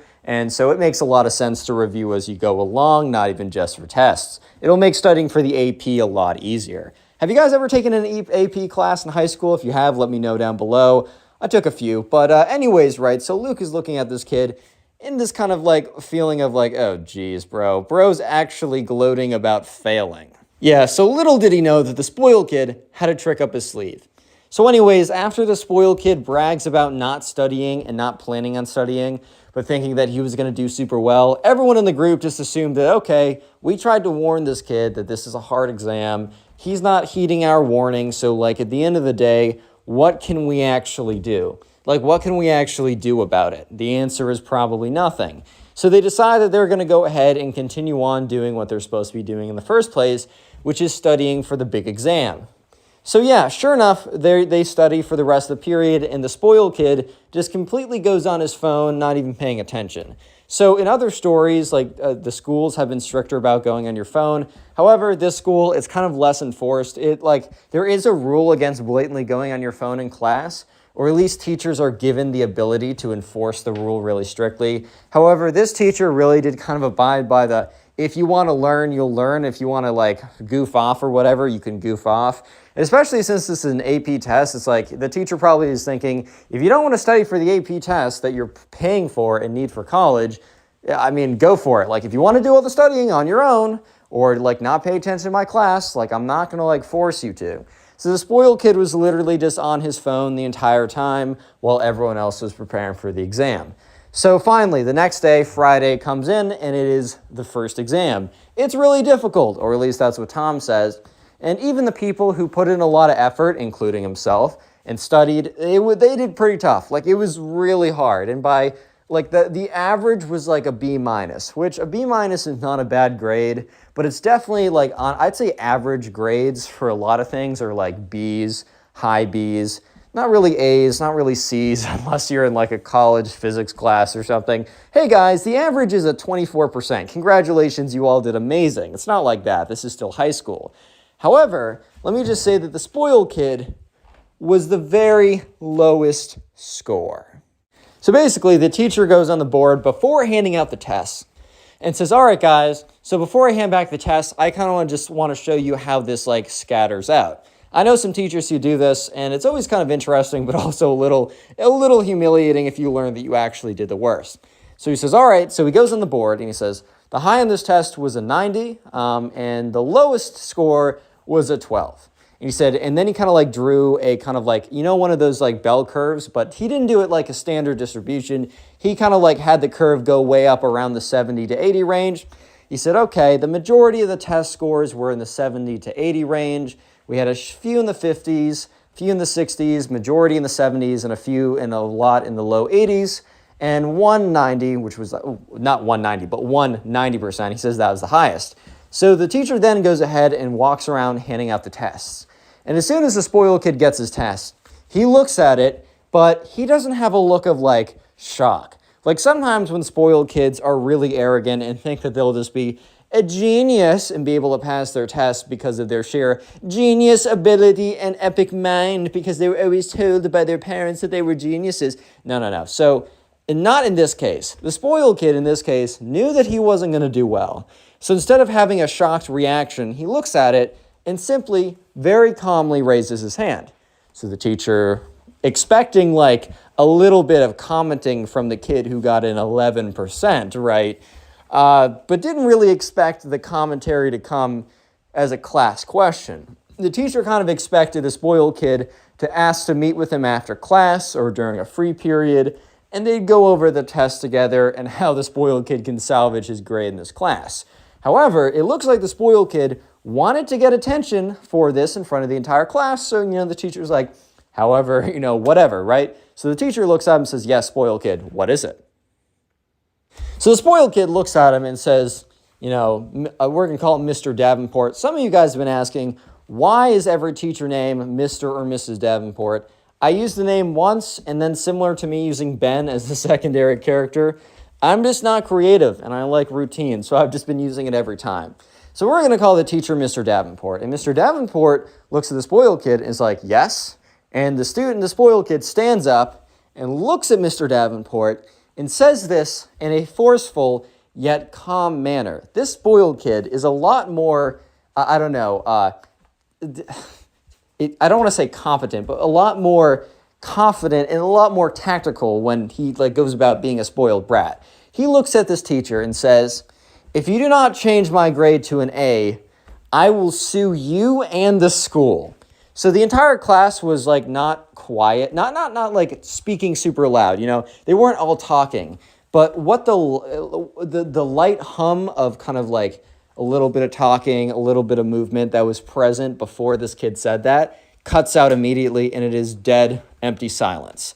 So everyone is just kind of like, oh, damn, did this kid actually just say that, bro? So yeah, the teacher Mr. Davenport has a very stunned look on his face because, I don't know about you, but if I was a teacher and some kid very calmly stood up and said, hey, if you don't change my grade from a fail to an A, I'm going to, sue you and the entire school. Yeah. So the teacher kind of laughs a little bit because genuinely, how do you react in a situation like this? And is just come again? So the spoiled kid looks at him and says, yeah, I think you heard me the first time, but if you don't change my grade from an 11% to a 90%, basically from a fail to an A, I'm not only going to sue you, but I'm going to sue the entire school. And this school will come crumbling down. So at this point, this is when the subscriber, Luke, realized that the spoiled kid did have no intention of studying, but he didn't have any intention on doing well in the test from the first time around. The spoiled kid had no intention of studying because he was going to basically threaten his way to an A. Look, there's a lot of strategies of doing well in high school. I do not suggest this one, guys. I mean, I don't know how many of you guys could pull this off. I know I certainly couldn't, but I really don't suggest this. Yeah, so sure enough, Luke and everyone else in the class, they're just like, oh my God, what did this kid just say? And, the teacher's looking at the spoiled kid, and the teacher, the smirk, laugh, smile the teacher had on his face, that wasn't really because he thought it was funny, but just because he was completely taken off guard, slowly dissipates as he realizes that the spoiled kid did just say what he thought he said, and also said it with completely seriously. So the teacher kind of makes his tone serious as well and says, I will not take such threats in my class. You're going to sit down and nothing's about your grade is going to change. You didn't put in the work, you performed poorly, and because of that, you threatened to sue me. That's insulting. Just sit down. I'm not hearing anything else from you for the rest of class. So the class is super silent as this kid sits down, as this is pretty crazy. This is whoa, because this teacher was pretty chill. I mean, I don't know. He wasn't I'm going to be your best friend, but you kind of don't want your teacher to be your best friend. you don't want them to be so ridiculously out of touch that they like, I don't know, like that they can't actually like relate, or they make things really hard not realizing because they're just so out of touch. But you also don't want your teacher to be your best friend, because, you know, they're supposed to have a figure of authority over you. They're supposed to be your teacher, not your friend. However, while this guy was very chill, they've never seen him lash out at anyone. So it was pretty uncomfortable for them to see this, even though everyone agreed this was a totally justified response. Because I don't know about you, but if I was a teacher and some kid threatened to sue me, I don't think I would just be like, oh, okay, that's fine. That's a totally normal thing that normal people say. I think I would recognize how insane of a thing that was said just was. Like, I think I would, I don't know. I think I'd be upset as well. I don't know if you guys agree or disagree. You can let me know in the comments if you'd like. So here's the thing. Luke and everyone else in the class kind of assumed that the spoiled kid was pulling a massive bluff. They kind of assumed that the spoiled kid did not actually believe that he was going to be able to sue the school or that anything like that, or even try. So some people, not Luke, but Luke learned a little bit later on, but other people knew that the spoiled kid came from a really powerful lawyer-type family that owned a law firm, and his dad was specifically one of the top lawyers, whatever, in the state. But at the same time, they were just like, no way that his dad is actually going to go along with it.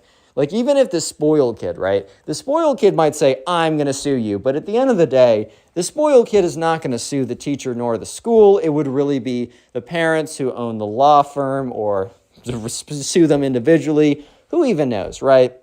And no one in the class thought that the parents would actually stoop that low. However, this is where they were wrong. Because, let's just say that the spoiled kid threatening to sue was not the most ridiculous thing. Sue. Sue is the secret word of the day. So if you made it this far into the video, comment Sue, which is S-U-E, down below in the comment section. I'd love to see how many people made it this far into the video. And while you're down in the comment section, make sure to check the pinned comment. In the pinned comment is a link to my Spotify account, in which I have all these story times uploaded on Spotify. So if you want to just listen to them as a podcast and help me out as well, go ahead and do that. And also in the pinned comment, final thing is there are two channels, one which I post meme kind of type videos, and the other one are story times, but they're specifically Reddit story time videos. If you can, go ahead and subscribe to both those channels and perhaps watch those videos. It would help them out a lot as they're a lot smaller, and your viewership goes a long, long way, especially whenever you're trying to start a new channel. So anyways, let's get back into it. So sure enough, basically what happens is the spoiled kid, his family gets in contact with the school. Yeah, so basically his family gets in contact with the school, and they, I don't know exactly how they do it. I don't know exactly what they say. There's no way that they actually say, hey, my son failed an exam because he's an idiot, but because we have money, we're going to threaten to sue you unless you change it back. They basically said probably something along the lines of some kind of BS, like emotional damage, unfair, something, a bunch of other stuff, legal jargon, basically saying that we're going to drag you through the mud because we have the money and resources too, but we'll totally let this go if you make things right with our son. Correct his emotional damage by forcing an A in the class, right? So the thing is, the teacher, this is literally the worst news ever, and it is delivered to the teacher in the worst way possible. So the next day in class, everyone's sitting there, spoiled kid is sitting there, spoiled kid's pretty confident, even though at this point, I don't think he even knows that he is going to win this. Yeah, guys, the spoiled kid actually wins for once, which is terrible, I know. And so the teacher is midway through teaching something about biology. I'm not sure what he's teaching. I took biology such a long time ago, man. I think it was a good class.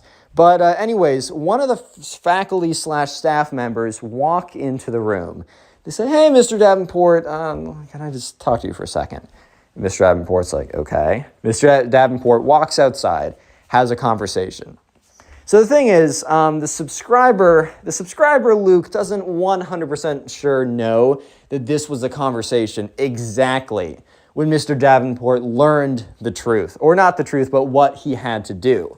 But either way, he eventually learns. However, when Mr. Davenport walks back into the classroom, he is very clearly a little bit shaken up, and also quite a bit angry / upset, because either he was just told, or I don't know, maybe he was informed that he really had to. He thought it was a joke. That basically, he had to change the spoiled kid's grade from an 11% to a 100%. From a fail to an A plus or an A, however you want to go about it. Simply because the school genuinely just saw that this family would drag them through the mud and burn them through all their resources for a case that wouldn't even amount to anything. And the only thing they had to do was basically change this kid's grade back. Yeah, it's pretty messed up, I'm not going to lie. And the teacher, Mr. Davenport, also thought it was pretty messed up. Yeah, so Mr. Davenport was just super weird for the rest of the day. Probably because he learned that he needed to basically give someone a fake grade, something that they didn't earn, after threatening, which is after doing something insane, basically awarding their worst behavior ever, and also giving someone a grade that they didn't deserve, all because the school was scared of this family, right? So the next day in class, the spoiled kid walked in 15 minutes late. And Mr. Davenport, while being pretty chill, was not a fan of, not showing up on time. He didn't care if you were a minute late. I mean, maybe if you're 3 minutes late every single day, no matter what, he'd be like, dude, just leave, walk a little faster, maybe don't take the same. I don't know. He would figure it out, or if there's a genuine reason, I don't think he would care. But he didn't like kids when they were late, right? He'd always give them a hard time. So the spoiled kid shows up 15 minutes late.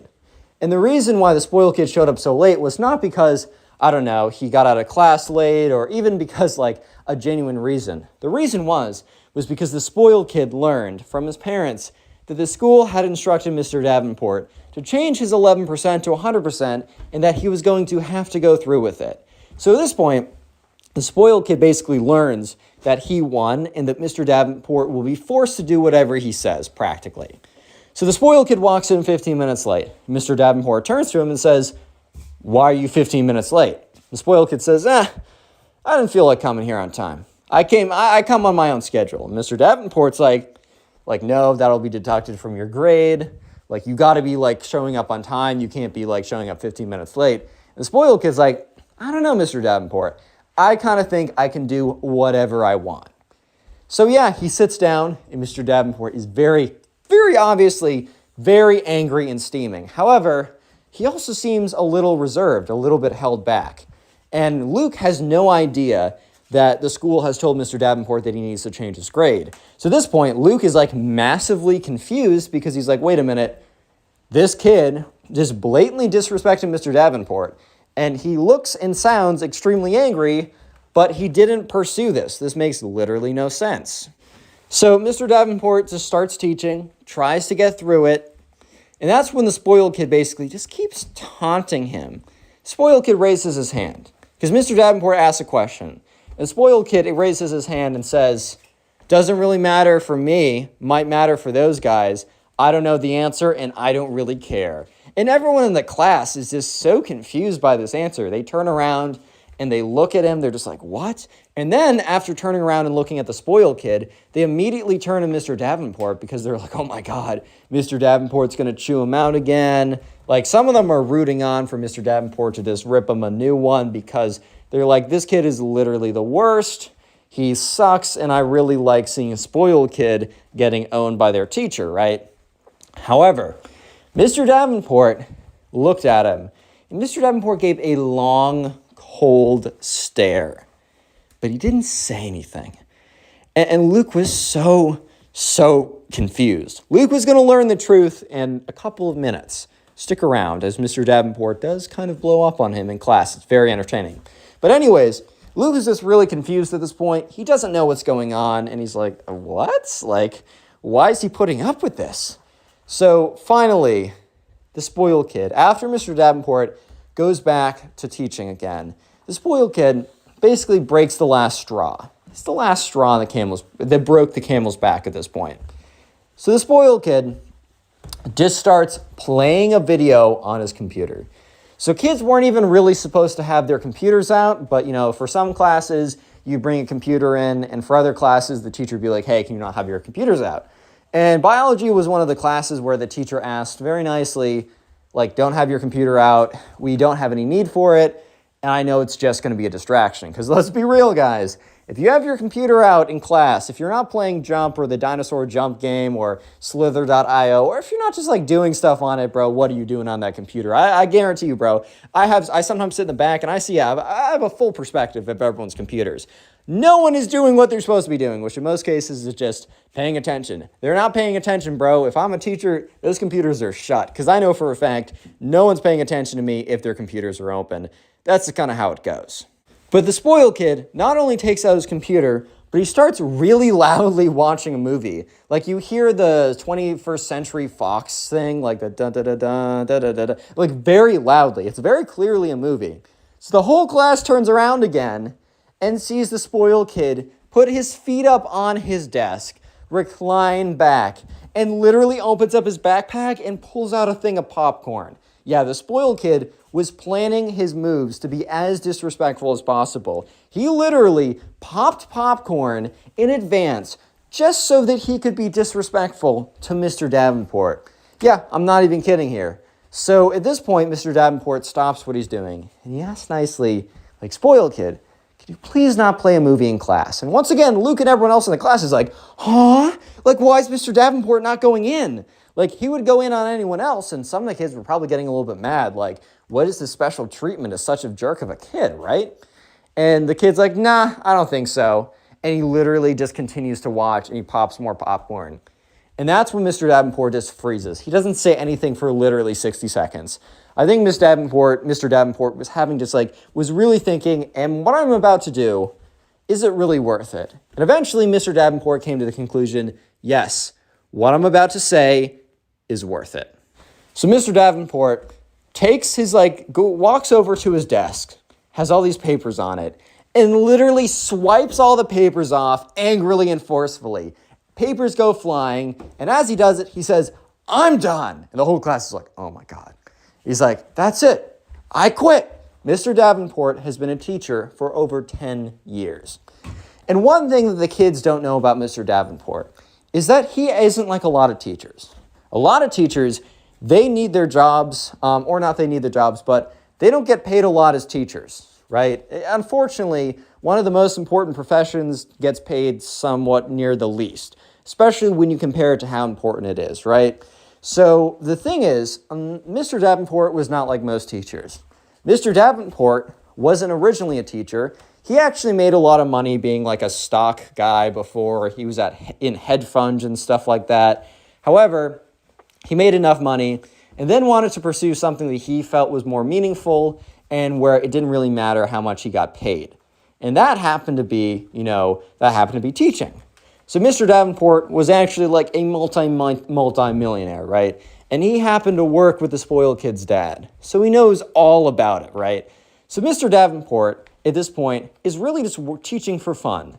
However, this recent thing that happened, which having to give a kid a false grade and letting him boss him around was a little bit too much. And Mr. Davenport decided that it wasn't worth it. So the whole class is completely silent because Mr. Davenport just slammed all the papers off his desk and screamed that he quit, which is pretty crazy. Yeah, so that's when Mr. Davenport decides to go in on the spoiled kid. So the spoiled kid kind of straightens up his back, takes his feet off of his desk, and pauses the movie because Mr. Davenport has gotten his attention, to say the very least. So Mr. Davenport starts walking in on the spoiled kid. He's like, everyone, I want you to know something.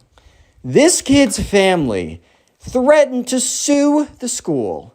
That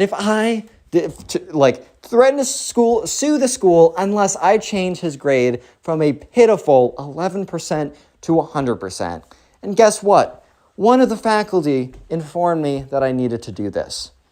And so everyone's like, oh my God. So everyone starts freaking out. They're like, oh my God, right? And the spoiled kid has a little sense of arrogance and smirk or whatever.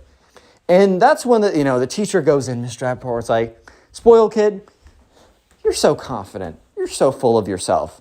It's like, do you really believe that you've done anything?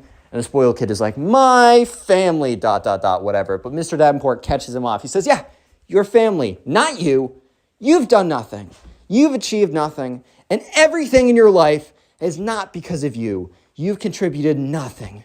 You're a little leech who's digged his little fangs into the side of our society and sucked it dry. And the spoiled kid was like, whoa. Because the spoiled kid had never been spoken to like that before. The spoiled kid's like, I don't think who you know you're messing with. And the teacher screams back at him, because remember, this teacher used to be a super successful, like, hedge fund millionaire, whatever, and he's kept his identity pretty low key. However, he's also still kept up in the world. The teacher screams back at him, I don't know who you think you're messing with. Spoiled kid did not know this, right? So the teacher goes on to say, class, I'm sorry. I cannot do this anymore. As much as, I love teaching, the school is corrupt if they'd let something like this happen. The school is corrupt, the system is corrupt, and from this day on, I quit. And the teacher begins to pack up his stuff. And the spoiled kid has a little bit of a smile on his face, because the spoiled kid believes that he's won. And that's when the teacher says, oh, spoiled kid, I gotta let you know something. Just so you know, you didn't get away with this. You didn't get away with this. And the spoiled kid kind of speaks up like, spoiled kid's a little shaken up at this point because this is like a crazy turn of events, right? But the spoiled kid speaks up a little shakenly, but a little bit more confidently than he would have been a minute ago. He's like, how did I not win this? Like, I got my A and you quit. And the teacher's like, spoiled kid, do you think I've been a teacher for my entire life? And the spoiled kid's like, yeah. And he's like, no, there's some things you don't know about me. I never had to be a teacher in the first place. In fact, and he's like, you know what? Might as well let it all go. I'm no longer a teacher after this point, so it doesn't matter. I, in fact, am a multi-millionaire. I used to live a completely different life, and I left it all and I left my job behind to pursue teaching. I haven't needed to teach a single day, but I came in every single day to do so. And he looks at the spoiled kid, and he's like, you know what also? You know what happened when I worked in the world of finance and business? I met a lot of people because we consulted with a lot of really big organizations. And some of these big organizations were schools. In fact, I've met with almost every board of a pension fund of every major college in the United States. And at this point, the spoiled kid's like, uh-oh. And the teacher's like, I just want to let you know something. I will individually reach out to them and let each and every one of the colleges know who you are, what you stand for, and what you've done. And I guarantee you, doesn't matter what SAT score your parents pay for, it doesn't matter what extracurriculars that you make up, it doesn't matter what other fake grades you get from bullying other teachers, you will not get into any of those schools. And for once in your life, you will get into a school, you will get something that you actually deserve, my friend. And with that, the class is dead silent right now, because this is like the most mic droppiest mic drop of all freaking time. And so the teacher walks back, closes up his suitcase, clicks it, walks out the door. The kids are literally silent for the last 10 minutes of class.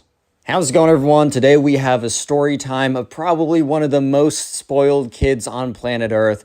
You guys probably know that kid who's pretty spoiled or entitled, but take that kid, imagine him, and make him twice as worse, and that is the spoiled kid we have today. So subscribe if you're new, and let's just jump right into it. So we're going to call the subscriber James, who submitted this story. So anyways, James was on a class trip, and in this class trip, they were going to a kind of like a museum type thing. It was something that they would do every single year, or at least the fourth grade would do every single year. So James and his classmates were pretty excited for this, as it was a pretty big deal. So yeah, anyways, they get onto the bus, and you already had like assigned seats just so that everyone would be organized or whatever. Because whenever you have like a really long like trek out or whatever, like it's going to be a lot of cases where the school just wants to be as organized as possible so that they don't, lose anyone. And because of this, you not only had assigned seats, but you also had an assigned buddy that you had to spend the entire time with. And because they wanted everyone to be with their buddies or whatever, just to keep people together. So Jack, the subscriber who submitted this, right, he was really hoping that, because he was really chill with the majority of people in the class. However, there's this one kid who we're going to call the spoiled kid, who is just known as being a really entitled jerk. And Jack was like, oh God, please don't put me with this kid. Whatever you do, put me with someone else and don't put me with this kid specifically. So yeah, Jack was waiting outside the bus as well with everyone else, waiting for the teachers to read out the names. And Jack is like, please don't be spoiled, kid. Please don't be spoiled, kid. Please don't be spoiled, kid. And the teacher was like, all right, Sam and Ben, Aiden and Steve, whatever, Jack, and it almost felt like there was an intentional pause. There probably wasn't, but I think it was just because Jack was so like in the mode of anticipation, really hoping that it wasn't the spoiled kid, that, it almost felt like there was a pause where there wasn't. And the teacher's like, and spoiled kid. And Jack is like, how? Like, what are the odds that that's actually how it went? Like, genuinely, like, what are the odds that out of everyone possible, that is actually the freaking spoiled kid I get partnered with? Like, that is 100% my luck. Like, how is this even possible? There was like 100 kids in his class, and somehow he got partnered with the one kid that he didn't want to be partnered with. But I'm pretty sure that's like Murphy's Law, where it's like something like that will always happen. And it's the one thing you don't expect to happen will always happen, so be prepared for it. But anyways, eventually they, Jack is told, and everyone else is told to go find your buddy. So Jack finds the spoiled kid, and, the spoiled kid's like, what's up? And Jack's like, yo. And so they go on the bus, and they sit down. And immediately, once they get to their seats, the first of many problems arises. Because the spoiled kid is like, I want window seat. And, the thing was, Jack was in front of him, so it was just easier for Jack to slide in. And it also didn't really matter. And Jack wouldn't have really cared if the spoiled kid was like, hey, man, can I have the window seat? That'd be totally fine, right? Who cares? But it's the way that the spoiled kid was like, give me the window seat now! Just so unnecessarily rude and aggressive, really for just a 20-minute bus ride for who has the window versus aisle seat. It was so dumb. So anyways, Jack's like, whatever. So he steps aside and the spoiled kid pushes him on his way to get to the seat. He literally pushes him, bro. So Jack is immediately already knows that this is about to be quite something, to say the least. Jack already knows that this is about to be quite the adventure he's about to go on, or the experience, I should say, because the spoiled kid is continuing to be a spoiled kid, right? He's continuing to do what spoiled kids always do. And so the kid is sitting there, and he takes out his phone. And the one thing, a pretty strong rule, was no one was allowed to have their phones. No one was even allowed to really have their phones on them. They had to be zipped away in their backpacks. And you could turn it on so you could hear if you were getting a phone call, because I don't know, maybe your parents need to contact you, maybe there's an emergency. But really what should happen is the parents contact the school that contacts the teacher that contacts you. But whatever, right? So the spoiled kid was on his phone playing some video game or something. And, that's when he gets bored of the video game, and Jack is talking to some of the people, right? Some of the classmates. Because when you have the aisle seat on the bus, it's a lot easier. I don't know if you guys experienced this, but whenever I got the window seat, it was very difficult to talk to people because you'd either have to turn around, which is uncomfortable, and talk to the person behind you, or you talk to the person in front of you, but they would have to turn around, and most of the time you don't want to do that. And the people that are across from you, you're kind of blocked by the person sitting on the aisle. So when you sit on the aisle seat when you're taking a bus, it's just so much easier to talk to a lot of people. So remember, the spoiled kid demanded that he had the window seat. He demanded that he got the window seat. And so Jack was like, whatever, and he sat down the aisle seat. And Jack was having a good time talking with people. And the spoiled kid punches him in the arm. Doesn't full-blown smack him in the arm, but kind of punches him in the arm to get his attention, which just hurt a little bit and seemed super unnecessary. Could you literally not tap me, bro? Were you not physically capable of just tapping my arm instead? So sure enough, Jack turns around, he's like, yes. And the spoiled kid's like, give me the aisle seat right now. Stop hogging all the attention. And Jack is like, bro, what? What do you mean I'm hogging all the... Because Jack is so confused because he remembers how intense the spoiled kid was acting and how intent he was on getting the window seat, that he was super rude earlier, and it still left a bad taste in Jack's mouth. And now 10 minutes later, when the spoiled kid gets bored of his video games that he wasn't even supposed to be playing, he now demands to have the seat where he can talk to other people. So at this point, Jack kind of just doesn't want to switch seats. He's like, bro, it would be such a hassle to switch seats, and I'm not trying to stand up. They don't want us to stand up on the bus. And the spoiled kid starts punching Jack in the arm. He's like, give it to me, give it to me, give it to me, give it to me. And, he's like, stop. Jack's like, stop. What are you doing right now? And the spoiled kid's like, I'm going to make your life a living hell unless you switch seats right now. So at this point, Jack is like, oh, okay, whatever, bro. Like, I really don't care. Like, fine, dude. Sure, whatever. So Jack stands up and immediately hears Jack, sit back down. So Jack sits back down because one of the teachers in the front, because you can't be standing up while the bus is moving just in case it has to stop abruptly. You would go like, you'd fall over, maybe you'd hurt yourself, just for reliability's sake. So he sits back down, and the spoiled kid starts punching him in the arm. He's like, bro, why'd you sit down? Like, I'm trying to sit in that seat. And Jack's like, dude, I was just told by the teachers that I need to sit down right now. Like, I'm sorry. Like, you're going to have to climb over me. So the spoiled kid is like, fine. So Jack starts sliding in towards the window, and the spoiled kid starts climbing over Jack. And the spoiled kid legitimately, like, falls. Like, he's trying to climb over, and he loses his balance, and then just falls on top of Jack. And Jack's like, dude, get off of me. The spoiled kid's like, you get off of me, bro. Which is like, did you really just say you get off of me, bro, when you're literally sprawled on top of Jack? Like, you are on top of Jack right now. You are sprawled on top of this guy. How is he supposed to get off of you when you have him pinned down? So eventually the spoiled kid gets the aisle seat. And here's the thing. I think the spoiled kid just imagined that anybody, literally anybody, if you sit in the aisle seat, you will have people to talk to. But the thing was, most people didn't like the spoiled kid because, I don't know, he's pretty clearly a big, massive jerk, right? And it feels pretty obvious right now. So the spoiled kid, when he actually got the aisle seat, people, like, weren't talking with him. So the spoiled kid starts to get mad and turns over to Jack, because Jack is now just looking out the window. Jack is not talking with anyone because he's not in the aisle seat. He's looking out the window and he hears bump, bump, bump. Or he doesn't hear. He feels up like a punching against his arm. He's like, I swear to God, this kid is going to get KO'd from me if he doesn't stop it. So he turns around. He's like, what? And the spoiled kid's like, you tricked me into giving me your like window seat. Like, I want it back now. And Jack looks at him and is like, dude, can you please just choose? It's literally, we have 5 minutes left in our drive. Like, can you not chill out for 1 frickin' second, dude? And the spoiled kid's like, you tricked me. Like, you were making it seem so fun in the aisle seat so that you could have my window seat. Like, I want it back. And Jack's like, dude, okay, if I give this back to you, we're not going to switch again. Like, I'm not going to switch with you again. If we switch, we're never going to switch again, okay? And the spoiled kid's like, yeah, fine, whatever. So when Jack and the spoiled kid finally switch seats, Jack gets back to sitting, right? And he sits there, and remember, now the people that are sitting in the aisle, they see that Jack is sitting there, so they're like, oh, we like this guy. So they start talking to him again, and the spoiled kid starts to get super angry, and he taps Jack again. He's like, dude, why did you trick me again? And Jack turns around and is trying to keep his rage together, because I don't know about you, but I would be pretty angry myself as well. But Jack is like, what do you mean now? And he's like, dude, like, you tricked me again. Like, we gotta switch. And Jack's like, no, I'm not gonna switch.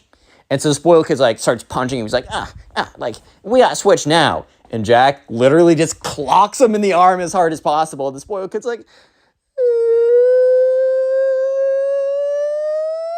and Jack's like, oh my God. So sure enough, the bus stops, and as the teacher gets up to take attendance, the teacher sees the spoiled kid just having a complete fit or whatever. So yeah, eventually the teacher comes over. Jack is asked like what happened, and the spoiled kid's like, Jack hit me in the arm. And the teacher's like, Jack? And so Jack was like he was beating me in the arm again and again and again. I just did it back to make him stop. And the teacher's like, well, obviously, he wasn't doing it super hard to you, and you played way too hard back. No roughhousing. Apologize to the spoiled kid. And Jack is like, oh my God, I need to apologize to this kid? Dude, like, I don't think I can stomach apologizing to this kid. I just hate him so much, bro. Like, I just hate this so much, bro. Like, I can't take this anymore, dude. And so, yeah, the spoiled kid, Jack is like, sorry. The spoiled kid's like, it's okay. That's fine. I'll recover eventually. Maybe I'll have to amputate this arm, but I don't know. We'll see. And Jack is like, oh my God, I just want to beat this kid. Oh my God. Oh my God. And the teacher's like, all right, well, everyone get with your buddies and go off to the museum or whatever. So they get up, and Jack notices the spoiled kid stops crying immediately. Like, he doesn't kind of like, you know, sometimes a kid will cry and they'll mean it. They'll actually be truly upset, but they'll slowly like stop crying. They'll cry less and less and less until they basically stop, right? This was not that. The spoiled kid was putting on an act, and Jack realized it because he literally shut off his tears and any emotion the second they got up. The second the teacher walked away, he was a totally different kid. Yeah, so tears is the secret word of the day. So if you made it this far into the video, comment tears down below. That'll be the secret word. I want to see how many people made it. And while you're in the comment section, check the pinned comment. There's a link to my Spotify page where you can listen to these stories on Spotify as podcasts. As well, there are 2 links to my 2 other channels that very soon I'll be posting daily on, so please subscribe to them. It will help me out. And if you're listening on Spotify, please rate 5 stars on the main page. And anyways, let's get back to it. So sure enough, the spoiled kid and Jack, they start walking into the museum. And I wasn't told exactly what type of museum this is, so let's just say that, I don't know, it's a history museum. That's a pretty common type of museum, because museums are like historical or whatever. Right? Some type of like historical museum, whatever. And this was a pretty popular museum. Like, a lot of people would come to go see it. So when Jack and the spoiled kid were walking in, Jack hears the spoiled kid go, "Oh my God." And Jack's like, "What?" And he turns around, and the spoiled kid looks like he just saw a freaking ghost.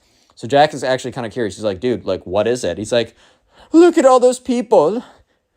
What? Look at all the diseases they must have." And he like points at them, and Jack's like, What are you talking about?" He's like, "The lower classes.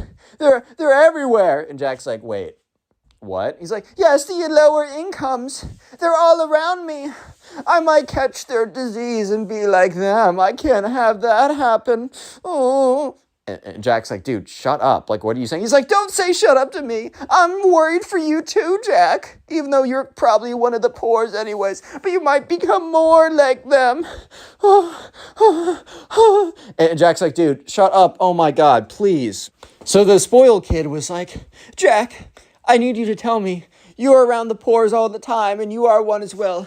Will they eat me if they see me?" And Jack's like, "Dude, shut up. What are you even saying right now, bro? Huh?" And he's like, the poors, I think they want to eat me and take all my stuff." And Jack's like, "Dude, shut up." And he just like grabs the spoiled kid and drags him in. The spoiled kid's like, no, Jack, no, you're betraying me. No. Eventually they get in. I think the spoiled kid realized that the quote unquote poors are not going to eat him. And he's like, "Oh, I'm safe for now. They must think I'm one of them. Oh, gross." And Jack's like, "Dude, shut up." Oh my God. Yeah, so Jack kind of realized that being with the spoiled kid was going to suck, but like, he didn't realize it was going to be this bad. Like, he knew it was going to be bad, but he's like, he didn't expect it to be this bad. Like, this is a whole new level of terrible. Like, this is a whole new level of, oh my God, like, damn, bro. Like, it gets this bad? Yeah, so anyways, they're walking around the museum or whatever, and the spoiled kid starts touching something. And in the museum, you're not really allowed to touch stuff. At least in a lot of cases, there'll be signs being like, "Hey, can you please not touch the whatever exhibit?" Like, you're just not supposed to. And the spoiled kid is just freaking full-on gripping this thing, right? He's just like feeling it or whatever. God, don't take this out of context. He's just like, let's say it's a rock. Let's say it's a historical rock or something. He's just like feeling this historical rock or whatever, gripping the historical rock. I'm going to shut up. And anyway, so one of the people who work at the museum comes over and is like, "Hey, buddy, can you not touch it?" And the spoiled kid is like, "What do you mean I can't touch it? Like, I get that, like, the masses can't touch it." And he's like, "But I'm VIP." And the guy working in the museum is like, "Sorry, no one can touch it. Like, I can't really touch it either. Like, I'm not supposed to. I'm just supposed to tell people that they shouldn't be touching it, right?" And the spoiled kid's like, No, I don't think you understand. I'm actually VIP." And the guy's like, "No, I don't think you understand. Like, first of all, there is no VIP here." He's like, No, you don't understand, bro. I'm VIP. I'm VIP. I'm a spoiled kid. I'm the best." And the guy's like, "Sorry, there's no VIP. That's not a thing. And also, even if you were, you would not be allowed to touch the historical things. Like, that's just not a thing. Like, we don't let anyone do that. It's like for the kind of the protect the integrity of it. If too many people touch it, it'll kind of like rub down. It won't be as like nice as it was. And also, like, if one person like touches it too hard and breaks it, like, we want to make sure that everyone can enjoy it. So please don't touch it, right?" Yeah. So the spoiled kid doesn't like most spoiled kids. he doesn't take no for an answer very well. So the spoiled kid is like, what are you saying right now? You're saying, I can't, you're saying no?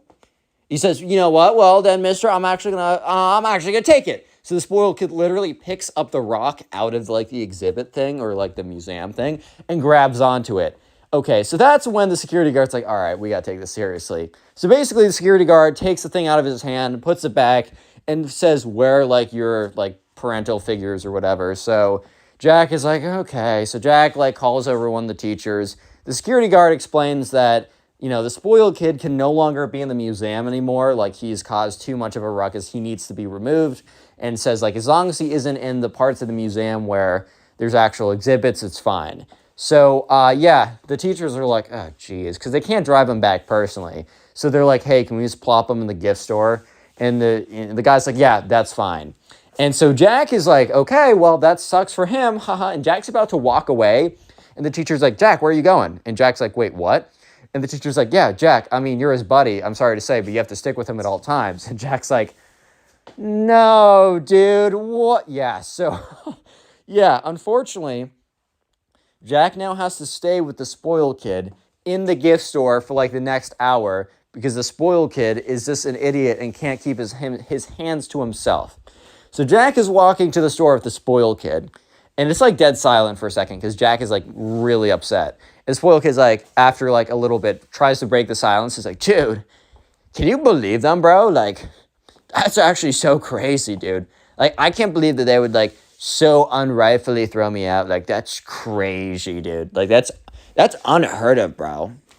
And like, Jack just kind of looks at him. Just kind of gives him this look. Because he's like, of course the spoiled kid would refuse to take accountability for his actions. Of course the spoiled kid would believe that actually everyone else is in the wrong and he's in the right here. Because, oh yeah, it makes a lot of sense that he would be allowed to literally pick up the things that are like on display that no one is allowed to touch and they're only allowed to see. Yeah, it makes a lot of sense for him to be allowed to pick it up and mess with it and be totally fine. And Jack just kind of looks at him and gives him this look and then keeps going. The spoiled kid's like, bro, do you not agree? Like, do you not agree with me? Like, bro, what? And Jack looks at him and is like, dude, you're going to go in one side of the store and I'm going to go in the other side of the store. Just because I have to be in the same room with you doesn't mean I have to be next to you. Doesn't mean I have to deal with you any longer. He says, you go to that side of the gift store. I will be on the other side at all times. We're in the same place, but I don't want to deal with you anymore. So Jack basically storms off, which I totally understand. I feel like if I was in this position, I'd be pretty angry too. I might just like, I don't know, I might just suck it up because I'm not the most confrontational person ever. So I might just be like, or whatever, and like just deal with it. But I totally understand why Jack wants to kind of distance himself from the spoiled kid because, yeah, I can't really blame him. The spoiled kid is not being the best right now, right? So here's the thing. I guess the spoiled kid, I mean, we all kind of know the spoiled kid's worldview is pretty messed up and it's really weird. And it's like, the spoiled kid's insane. But apparently, he also believes that paying for stuff is for poor people. Which, yeah, I'm going to repeat myself. Paying for items is for poor people. So, yeah, I think the spoiled kid for some reason believed that he was like, it would be totally big chillin' if he was to steal stuff from the store. That he could just pick stuff up, and since he was so VIP and like exclusive and like the best guy ever, the smartest, wealthiest, most handsome, whatever, that he would just be allowed to like just steal from the stuff from the store practically. Yeah, because basically Jack is trying to stay on the other side of the gift shop as the spoiled kid. But occasionally he'll look over to see where the spoiled kid is, just to see like where he is so he can keep the most distance. And he watches as the spoiled kid picks up something and puts it in his pocket. Like, you know when you see someone, I don't know if you've seen this, but like someone, if they want to like steal something from like a, I don't know, a thrift store or a convenience store or just like a store with a lot of like little things or whatever at the mall, they'll find something small and they'll normally just put it into their pocket, put it into their purse, whatever, right? And yeah, so the spoiled kid is doing this, but he's not, okay, so some people are kind of like, will be sneaky about it. They'll take one thing, they'll take the tag off, it won't get caught, whatever, right? I mean, still, that's not a thing you should do. The repercussions could be really bad, and it's not worth it, guys. Don't do that. But the spoiled kid was literally just filling all of his pockets with all the toys and random stuff he could see. His pockets were literally bulging with merchandise and apparel. It was like top 10 dumbest criminals ever. He would be number one at this point. He basically was just filling his pockets to the brim. Like, there were probably toys and merchandise flying out of his pockets, just falling out of his pockets, right? And like, bro was not being nonchalant at all about it. So yeah. I guess maybe someone in the store would have assumed that he was just filling his pockets to come to the front and then pay for it, and he just didn't want to hold on to it all. But eventually, like 30 minutes later, the teachers come by and be like, all right, like, we're going, like, Jack, where's the spoiled kid? And Jack's like, oh, I don't know. And he's like, I thought he was in the store.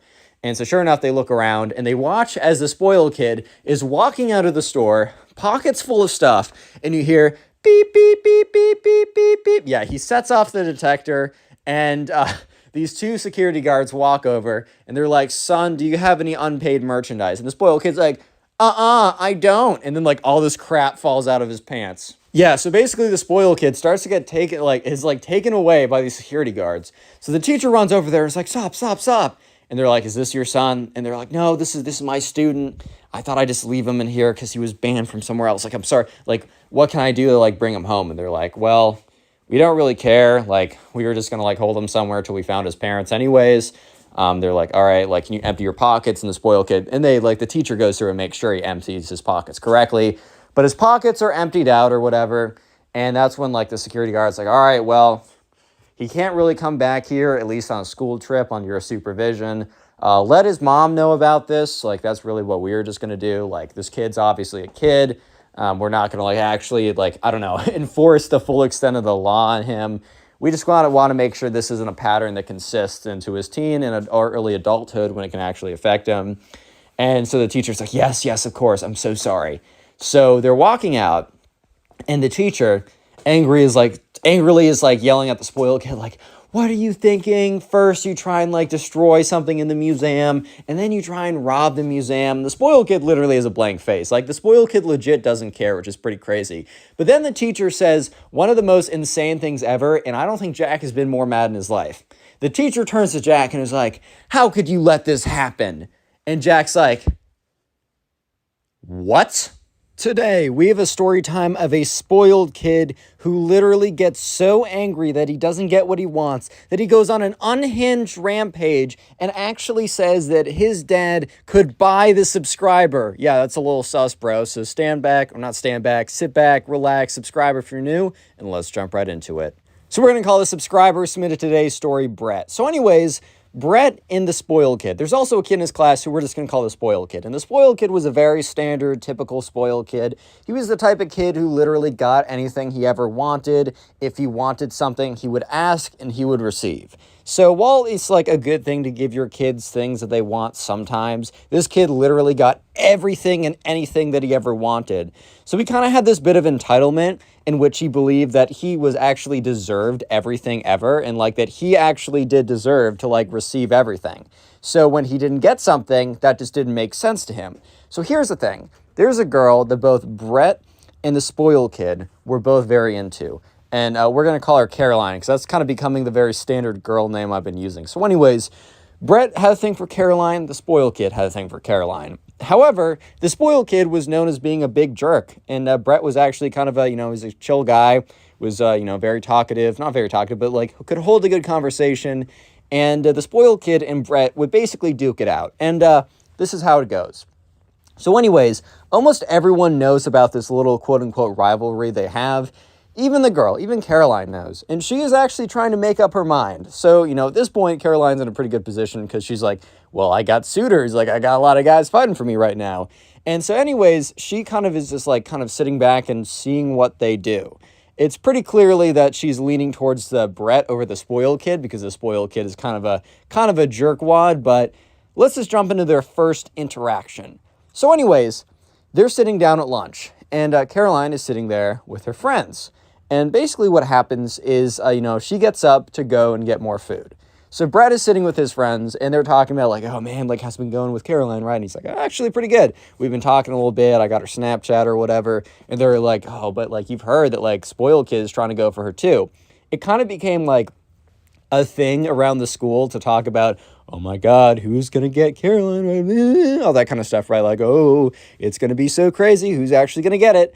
And, so sure enough, Brett is he's a little worried, but at the same time, he's not crazy worried because it is the spoiled kid at the end of the day. So, but the thing is, though, Brett and his friends are sitting at the table and they watch as the spoiled kid walks up to where Caroline is in line. So they start to realize that, okay, looks like he's up to something. So the spoiled kid walks up to Caroline and he walks up next to her close enough that she can see him and she can see whatever he's doing. So he walks up to Caroline and he goes, oops, and he takes out like his wallet and throws it on the ground.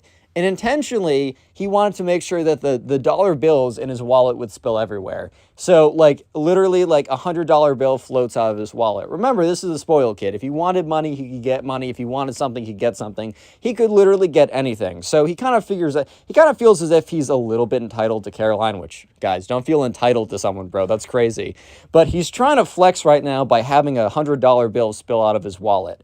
So Brett and his friends notice this, and Brett's like, does he really think that that's going to get her? But Brett in the back of his mind's like, dang, like, what if Caroline actually falls for this, bro? Like, what if she's allured by I don't even know what she'd be allured by, but what if she's allured by something, you know what I mean? And so Brett and his friends are like, dude, like, that's not going to work. So Caroline sees this, and she kind of looks like, I don't know, she's not, like, intrigued by this, bro. Like, I think she's, like, kind of some character, right?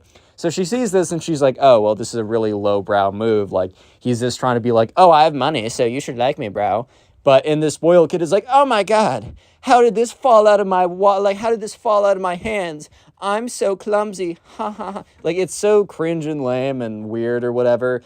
And Caroline notices this and is like, ugh, like, like, this kid is weird, bro. Like, he's really out here trying to flex like the $100 bill that his parents got him. That's the thing too. Like, I can understand flexing is always a little obnoxious, but I can understand being like, hey, I'm financially secure, especially when you're later on dating, because that's definitely like something that's nice, like going into a relationship with someone financially secure, that's something maybe you don't need to worry about. But bro is literally in like 8th grade flexing a $100 bill that his grandma probably gave him for his birthday. Like, bro, that's just simply not a flex. And so the spoiled kid picks up and is like, oh my God, I can't believe this $100 bill fell out of my wallet. Like, oh my God, this is so crazy. Looks directly at Caroline, like waves the $100 bill around. Oh my God, it's going to fall in my hands again. And he like drops on the floor. Oops, my $100 bill fell out of my hands once again. Yeah, so Brett notices this and is like, dude's going way too hard. And he's like, oh my God, the $100 bill, it's on the ground. And the spoiled kid goes down to pick it up and is like, oh my God, it's so much money. And believe it or not, guys, this is actually not an attractive thing to do. This is not going to woo Caroline over. Spoiler alert. She's not going to be like, oh my God, his grandma gave him a $100 bill. I love you now. Like, bro, that's just simply not how it works, dude. I don't know how else to put it. That's just not how it's going to work. So yeah, sure enough, Caroline just kind of watches this, kind of is like, ugh, whatever, right? And the spoiled kid moves on. So the next day comes around, and so Caroline is in the hallways, and she's hanging out with her friends or whatever. And Brett sees this as a decent opportunity, as her friends seem to be walking away, and it's like Caroline is like getting her stuff, about to go to another class. So Brett is like, all right, cool, like, I can, because he's already been talking to her. This isn't some cold approach stuff, right? He's already been talking to her. He's like, okay, cool. Like, I can go up to her. We can chat it out a little bit. Word, right? Whatever. So Brett goes up to her and he's like, hey, like, what's up, Caroline? And she looks at him and kind of gives him this, like, nice little smile because she knows what's up, guys. Like, she knows what's good. She knows what's going on right now. So, yeah, she's, like, kind of gives him a little smile, like, hey, like, what's up? Like, how's it going, man? Like, how's it going? And, yeah, so they start walking and, Brett's kind of like, chatting her up a little bit, asking how her day's been, asking how this class they have together is going for her, all this kind of good stuff, right? And that's when the spoiled kid sees this. And the spoiled kid is like, hell nah, bro. Like, I'm not letting this happen. So the spoiled kid, he has a water bottle on him, right? The spoiled kid has a water bottle, and he grabs his water bottle, and he's walking down the hallway. So, Caroline and Brett are walking down the hallway in one direction, and the spoiled kid is walking down the hallway as well. And that's when the spoiled kid is like, oops, and he accidentally, doesn't actually do it accidentally, but he tries to make it look like he trips, And when he trips, with huge quotation marks, I'm doing air quotations in the air right now, actually, because there are huge air quotation marks around this. When he trips, right, he spills all this water all over Brett. And it's funny because, like, it's very obvious that he did it on purpose. Like, he falls to the ground, but after he falls, he literally dumps the rest of the water bottle on top of Brett anyways. So it's like, why did he even pretend to fall, bro? It's so obvious. Yeah, so it was super obvious that the spoiled kid was trying to sabotage this on purpose. And I don't know why the spoiled kid really thought that just getting him, like, Brett wet is gonna, like, somehow mess up his charisma or something. Or I don't know why the spoiled kid thought that that was gonna improve his chances. Because if anything, dude, it literally just made it more obvious that the spoiled kid was, like, desperate at this point. And the spoiled kid literally just made it look like he was trying to sabotage Brett, and it just failed. So Caroline, the thing is, she notices this. She notices that because she knows they have a little bit of a rivalry going on anyways over her, lol.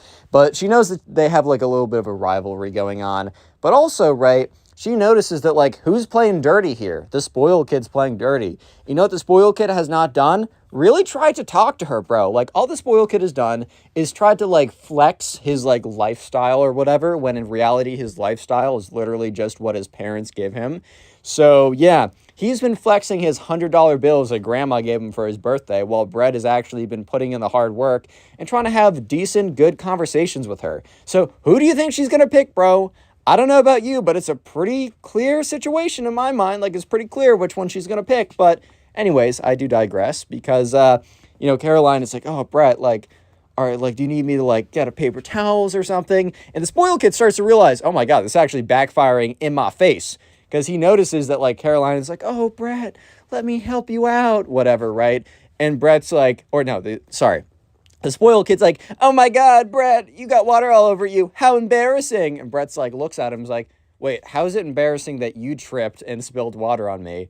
And that's when the spoiled kid realized, wait a minute, if anyone's going to be embarrassed here, it's going to be me, because it makes me look clumsy, because it makes me look like I just tripped and spilled water all over this guy. Like, if anyone here is going to be embarrassed by this situation, it's actually going to be me. And that's when the spoiled kid's like, no, dude, it's actually super embarrassing that you got water on you. Like, it's actually embarrassing for you. I feel so embarrassed for your behalf, bro. Like, that's actually so crazy, dude. Like, I'd be so embarrassed if I were you right now. Like, shoot. And that's when the spoiled kid realizes that he kind of messed up doing this whole thing. And Brett's like, oh, man, don't worry. Like, it's okay if you're clumsy. Like, I don't really blame you for being super clumsy. And the spoiled kid's like, I'm not clumsy. You're clumsy for getting water all over you. And the spoiled kid, and Brett's like, dude, you tripped and spilled the water on me. And spoiled kid's like, I didn't trip. I poured the water on you. And Brett's like, oh, so then you just intentionally poured water on me. And he's like, no, I just tripped. And then Brett's like, so you're clumsy then? He's like, no, I'm neither. I'm just awesome. Caroline, you hear that? I'm awesome. Yeah. Stop being so clumsy and getting water on you, Brett. So clumsy, dude. Goodbye. The spoiled kid literally gets up and leaves, trying to make it look like he won that whole altercation, where it's just so freaking obvious that he did not win that conversation at all. If anything, it just shows how embarrassingly desperate he is at this point. Because I think the spoiled kid is starting to realize that he is not winning this. He is definitely not the one who is going to be coming out in front. Also, by the way, if you made it this far into the video, comment shoe down below. Completely random word, but I try and make them as random as possible. I just like to see how many people made it this far into the video. So while you're down in the comment section commenting shoe, check out the pinned comment, as there's a link to the Spotify in which all these stories are uploaded as podcasts. So make sure to go follow me on there and listen there. As well, there are 2 links in the description to my other 2 channels. I will be uploading daily on there from this day forward. Make sure to subscribe, as it really does help out. Anyways, right.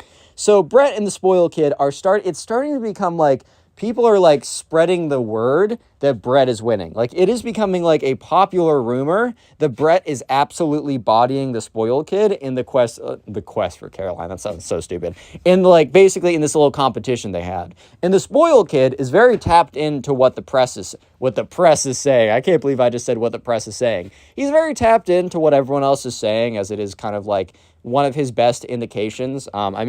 Brett knows he's doing well because he knows for a fact that he's actually putting in the work and talking to Caroline, and he knows that the spoiled kid is literally just like flexing his grandma's $100 bills and also spilling water on him and looking like a fool. So the spoiled kid basically has one last hurrah. He has one last major kind of like attempt before he has a freaking mental breakdown and calls everyone poor and says that his dad can literally buy bread, which is just a great thing to say, man. Wow, that is top notch. You sound like a great person if you say that your dad can literally purchase someone. Bro, what the freak? What? Yeah, but anyways, so his last real attempt, the spoiled kid in his mind was like, I need to do something big. I need to do something bold if I'm going to get Caroline's heart, which actually you should probably just start talking to her. Like, that's the one thing that, like, he refused to do, bro. The one thing he refused to do was actually talk to this girl, which is pretty ridiculous in my opinion. He would always be like, oh, well, I just need to flex my Bugatti or whatever. It's like, bro, how about you talk to her, bro? Like, first of all, if you're a kid, everyone knows that, like, the stuff that you have is probably because of your parents, and that's less impressive. Like, it's at least a little bit more impressive if you have, like, I don't know, like, fancy watch or whatever, because it at least seems like you made that money in whatever ways you made it, so there's at least, like, okay, well, maybe he went through some struggle or something to get that. But when you're a kid, bro, it's like, all right, cool, your parents are dishing out the bread to you. Like, that's literally not impressive, dude. And also, like, you gotta talk to her, bro, but whatever. So the spoiled kid is like, yes, the thing I need to do is a big, extravagant whatever. Like, I need to show my love and admiration. I don't need to talk to her, bro. I don't need to get to know her because she needs to actually, she needs to get to know me, not the other way around. I don't need to get to know her. I know she's fine or whatever, right? She needs to know how extravagant and awesome that I am individually. So yeah. Anyways, the spoiled kid is about to do something absolutely insane. So let's jump ahead to lunch. So Brett is sitting with the boys, and Caroline's sitting at her table with her girlfriends. And Caroline is like looking over, giving Brett glances. They're kind of looking at each other. They're being a little flirty. Love is in the air. Life is good, man. Brett knows that he's about to close in on a W, bro. Brett knows he's about to close in on a win. He knows that, like, he's been putting in the work, he's been putting in the effort, and that his hard work is about to pay off. Basically, the rumor going around is that Caroline has more or less made up her choice and that she wants Brett to ask her out in the next few days. So the spoiled kid, hearing this, thinks that he needs to do something extremely extravagant, which he's about to in the worst possible way. So basically, they're all sitting at lunch, and that's when the spoiled kid... Okay, so basically at lunch, there's a kind of like a podium with a microphone. And what will happen is, like, when lunch is about to end, a teacher will go up there and make some announcements. It's kind of like, because they get the whole school there in the lunchroom. It's just a really easy way to get everyone together and make some announcements.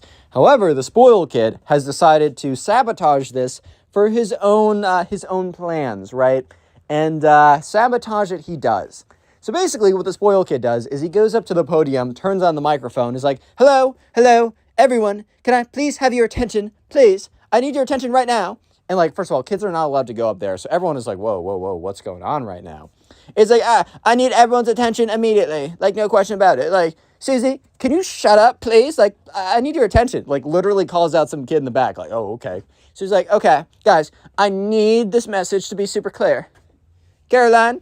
And immediately when he says the name Caroline, like, Brett is like, oh, shoot, dude, this kid's about to embarrass himself. Like, at the end of the day, Brett is only benefiting from, like, the spoiled kid looking like an idiot.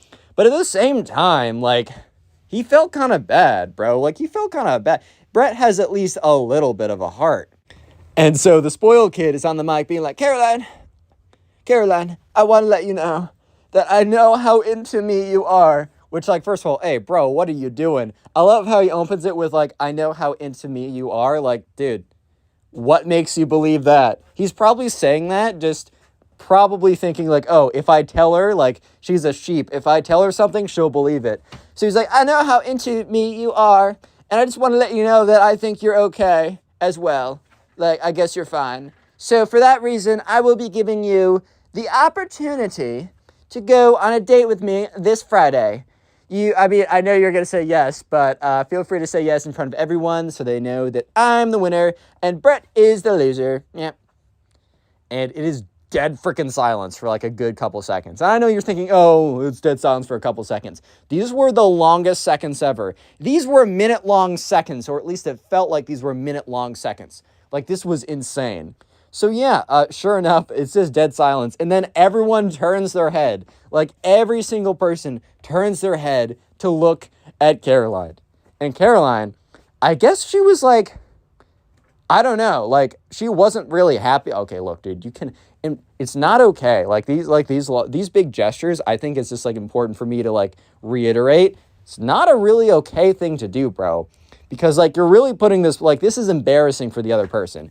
It's totally chill if you want to ask someone out, but do so in a more respectful way. I mean, unless you know for a fact that they love the attention and that they want to say yes to you. Like something like this is just, you're embarrassing someone. They don't consent to you embarrassing them, bro. Like, anyway, so she goes up to the podium and the spoiled kid's probably like, yes, she's going to say that I won in front of everybody.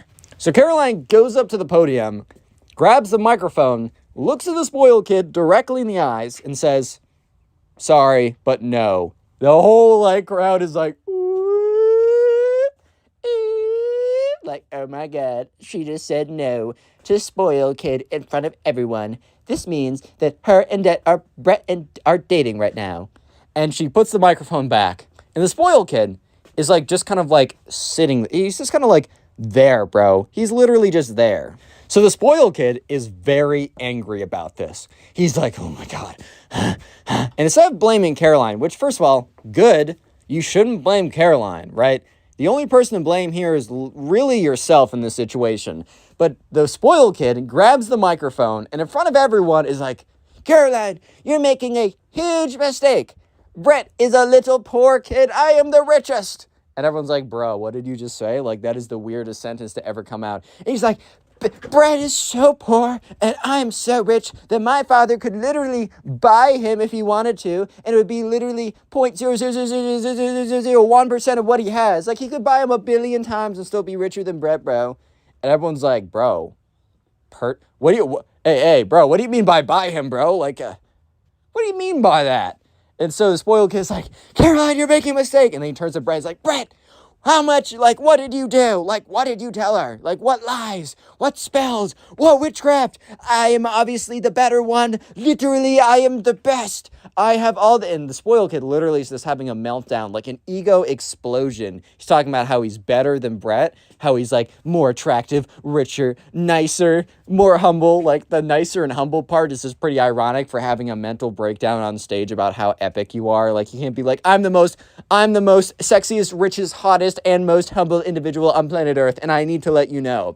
So this spoiled kid is like, and I had enough of this. He literally takes the microphone and chucks it on the ground, and it breaks into like a bunch of pieces. By this time, the staff have made it to the stage and like take this spoiled kid away. And they bring him to the principal's office, and bro gets suspended for 3 days and has to like literally make not a public apology, but he needs to write an apology letter to both Brett and Caroline. Bro got owned. Today we get a story time of a Gen Z kid who wants attention so badly that they literally fake being disabled and in a wheelchair. Eventually, the Gen Z kid does slip up and gets exposed, and karma is proven once again to actually be real. I know you guys will enjoy this story, so sit back, relax, subscribe if you're new, and let's jump right into it. So we're going to call the subscriber submitted today's story Ryan. So anyways, in Ryan's class, there's this one Gen Z kid who loved attention. The Gen Z kid would always like post stuff on TikTok being like, I had a bad day or whatever. And look, it's totally fine to like want attention. However, it's definitely both the quantity of times that you ask for it and the way that you go about it. Look, attention is necessary, especially for human beings. They need attention from their other human beings, right? It's good for your health, whatever. However, I think we all know that one person who just goes way too far to get the attention, and or they're just super annoying about it. The Gen Z kid was no different. And the Gen Z kid in this case goes way too far because look, I find it annoying when people try and get attention in annoying manners, as most people do. However, it's different from being annoying and pretending that you are literally physically disabled in a wheelchair just to get attention. There is a very clear difference, and the Gen Z kid very obviously crossed the line. So the Gen Z kid was never in a wheelchair. They didn't even come into school with a boot. Like, they never had anything like that. But one day, Ryan was sitting in class and just thought it would be a normal day in class. He thought he'd start off the day, normal day, whatever. And that's when the Gen Z kid comes in a wheelchair, wheels into class, Obviously, this is a really big deal. I mean, you should treat everyone the same, but when someone that you've been going to school with for a very long time just suddenly walks it, like doesn't even walk in, wheels in a wheelchair, bro, you're definitely going to ask some questions, because it's not just like someone's like, you know what, I feel like being in a wheelchair today. I mean, the Gen Z kid actually was like that, but no one with a sound conscious would ever do that, right? So anyways, obviously the Gen Z kid gets a lot of attention, including the teacher. Kind of stops class because the Gen Z kid was a little late, but the teacher's not going to be like, should have wheeled her quicker, bro. Like, the teacher's going to be like, oh my God, like, what happened? So the teacher and everyone in class, they were just like, oh my God, like, what happened? Is everything okay? And the teacher's like, I didn't get a note from your parents about this. Not in an accusatory way, because in the very beginning, no one suspected, even for a second, that the Gen Z kid was faking it. Even though the Gen Z kid was notorious and had a history of faking things for attention, or not even like faking things, but just trying to get attention at all costs, nobody possibly thought that the Gen Z kid would fake being like physically crippled in a wheelchair. No one would ever believe that. And the teacher, when the teacher said, oh, your parents didn't even tell me about this, more of a kind of a statement of surprise than a statement of, I think you're faking this. Obviously, in retrospect, this was the first in a major red flag, but no one at the time, not even Ryan, ever thought anything about it. So the Gen Z kid basically goes on to say, make up this fabricated story. No one at the time realized it was fabricated, but the Gen Z kid basically went on to say something along the lines of, yeah, like, I was, I went to the doctor, I wasn't feeling good, and it turns out, like, my legs may never work again. And the thing is, that is a very serious thing that happens to some people. It's very uncommon, but it is very serious, and your life will never be the same. If you all of a sudden, like, cannot use your legs, then your life will never be the same, bro. I think that's pretty obvious. And using someone else's situation, a tragic situation that they have to go through the trials and tribulations of life, giving you the biggest curveball ever, to your advantage because you want attention, is pretty sickening. But anyways, and also, first of all, the Gen Z kid could have been like, oh, I broke my leg, I'm going to be in this for months. But the Gen Z kid makes up a story even more crazy. The Gen Z kid, like, literally says that they might be, like, disabled forever, bro. Because the thing is, if the Gen Z kid really just wanted attention, say that you break your leg, you'll have attention for at least a month or something, then you can start walking normally again and no one will ever bat an eye, right? However, the Gen Z kid's like, no, I think I might not be able to, like, ever walk again. And while the Gen Z kid didn't give a lot of specific details about their condition, well, because the condition didn't exist, no one really questioned it. Because why would you go about questioning someone who literally wheels in with a wheelchair? I don't know about you, but probably the first thing that would come out of my mouth would be like, hey, dude, like, if there's anything I can do to help you, let me know. Not, I don't believe it, I think you're faking your disorder. Like, that is not something that you'll hear coming out of my mouth. And so everyone was very just like, oh my God, like, let me help you. A bunch of kids got up to, like, make way. Every kid basically said, you can take my seat, like, whatever, like, oh, I'll move my desk out of the way, don't even worry about it, blah, blah, blah, all this kind of stuff. Everyone was being as good as they possibly could be to the Gen Z kid, giving the Gen Z kid a copious amount of attention. Little did they know, they were all falling into the Gen Z kid's plot. The plan that was not very meticulously, planned out, because as you'll see, the Gen Z kid, got the karma that they deserved because they made a massive mistake and exposed themselves, but that will be happening a little later on, so stick around for a second, it's worth it.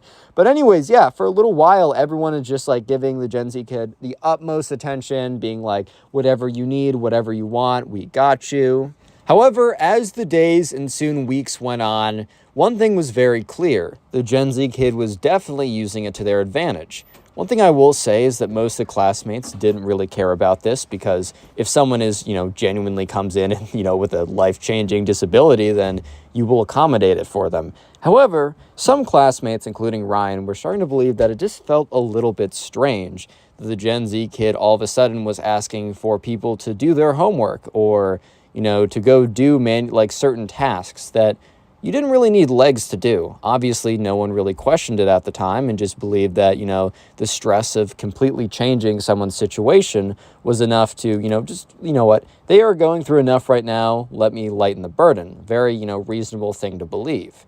However, this is where things began to, people weren't suspicious, but they were beginning to become almost suspicious a little bit.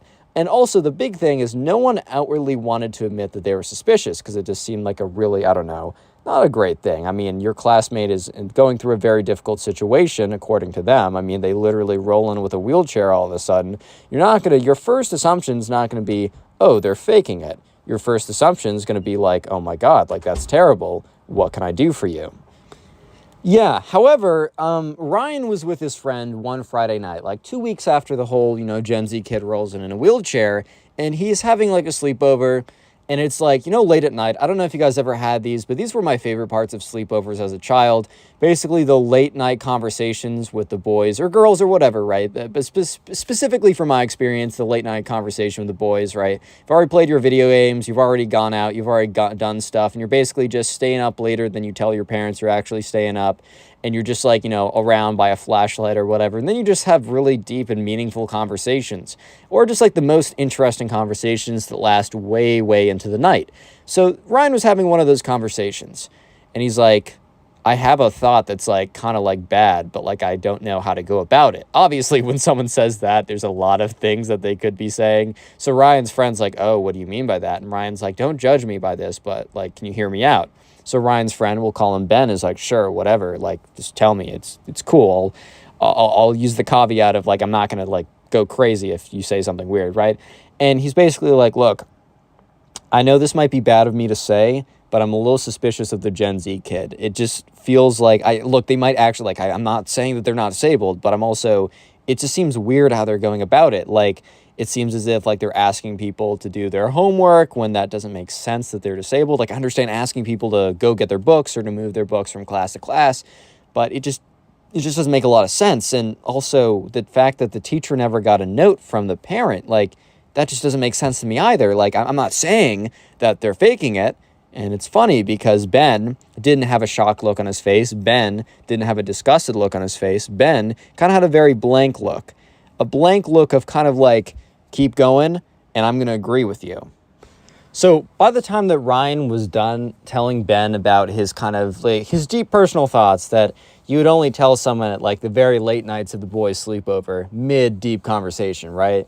Kind of very exposing himself and where, he kind of, part of him was afraid that Ben was going to be like, how dare you say these things? Like our classmate is going through such a difficult time, whatever, right? But Ben is just kind of silent. And there's like a couple seconds of silence until Ben breaks the silence by telling Ryan, like, hey man, like I've been kind of thinking the same thing, but there's no way I could possibly say anything. So then they're both kind of more free to speak, and they start going on about all the anomalies and all the inconsistencies with what's going on. So at this point, the Gen Z kid has not completely exposed themselves. The Gen Z kid has not done and later on in the story, the Gen Z kid exposes themselves so bad and exposes themselves in front of every single person. And it's so clear and so obvious that it almost proves karma's true. So stick around for that.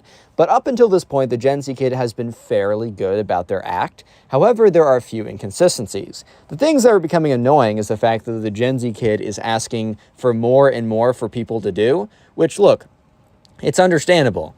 If you come in with some disability that makes life harder for you, then it is kind of expected for your community to kind of step up, especially if you ask. For example, I can only imagine, maybe carrying a backpack from class to class or a bunch of heavy books when you're in a wheelchair would be difficult. So asking a classmate to help you out in that department is not unreasonable or ridiculous or anything like that. However, asking classmates to do homework or people would bring in their own food and the Gen Z kid would like roll over to them, give them big puppy eyes and be like, man, it's been so hard ever since I've been in this wheelchair. Can I have your cookie? Like very obvious emotional manipulation, like very blatant stuff that seems to be almost using the fact that they're in a wheelchair to kind of get stuff out of them. And I don't know about you, but I feel like people who actually have that, disabilities and stuff like that wouldn't use it like that. It's something that they actually have to live with. Obviously, the Gen Z kid doesn't understand the gravity of, the situation that they're basically cosplaying as, right? Because they don't actually live it. So anyways, if you made it this far into the video, comment share down below. We'll make that the secret word of the day. And while you're down in the comment section commenting share, make sure to check out the pinned comment, because in the pinned comment, there's a link to my Spotify account in which I upload these stories as podcasts. Feel free to listen to them on there, as it also helps me out. And also the second link in the pinned comment is a link to my second channel, Connor Stories, in which I read stories not from you guys submitting it to me, but from Reddit. Please subscribe to that channel, as it is newer, and your views will go so much farther because it's such a small channel. Anyways, let's get back to it. So Ryan and Ben both have similar suspicions. And so Ryan decides that he wants to do a little bit of investigative work. So anyways, the students are picked up after school every day. Some kids walk home, but a lot of them are picked up. Ryan knows that, the Gen Z kid doesn't, Ryan doesn't know exactly where the Gen Z kid lives, right? However, Ryan also knows that the Gen Z kid doesn't walk home from school, or I guess would wheel back home from school at this point. So, if you're in a wheelchair, you're definitely not going to wheel like 25 minutes unless you're like, that's your life and you're trying to do it for exercise. I don't know, right? I don't know. But Ryan knows that this kid doesn't walk home from school. So Ryan knows that they must be picked up. So Ryan, while not necessarily expecting anything, is just curious. So Ryan walks home from school, so he kind of has all the time in the world to get back. Obviously, if he waits an hour, his mom will be nervous and concerned and be like, where have you been, etc., whatever, right? However, right, Ryan decides to basically follow the Gen Z kid somewhere, right?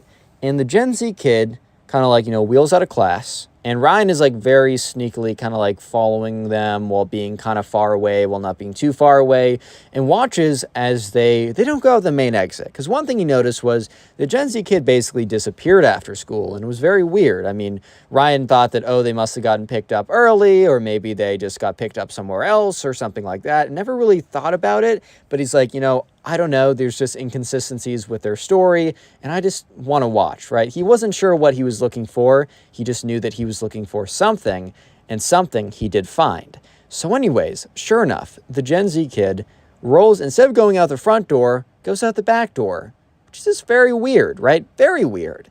And starts and Ryan, very carefully, right? He has to be very careful following her because he doesn't want to get exposed, right? Or he wants to catch her in the natural act if she's doing anything, right? So he watches and he follows behind her. And the Gen Z kid is wheels out the back door, and Ryan sneaks out the back door, wheels down a one street, right? And then there's this weird place. There's this old garage, a big garage that would have all these has bicycles and old rusted out equipment. It almost seemed to be abandoned, but sometimes people just store stuff in there. And the Gen Z kid wheels into the garage. This is very, very strange behavior. So Ryan, while making sure that he's not going to get exposed, still follows behind closely. That's when Ryan sees something completely shocking. I mean, it's not as if he didn't see this coming, but he also didn't see this specifically coming.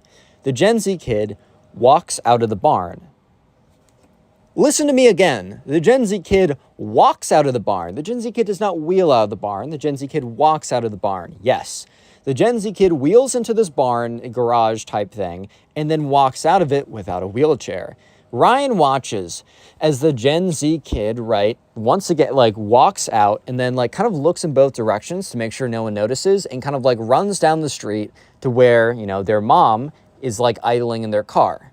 I can't assume I don't actually know the details, and by I mean Ryan does not know the actual details, but Ryan would love to believe that the mom doesn't know any better. Ryan would love to believe that the mom is not implicit on, their, child's, games, right, to get attention using other people's suffering.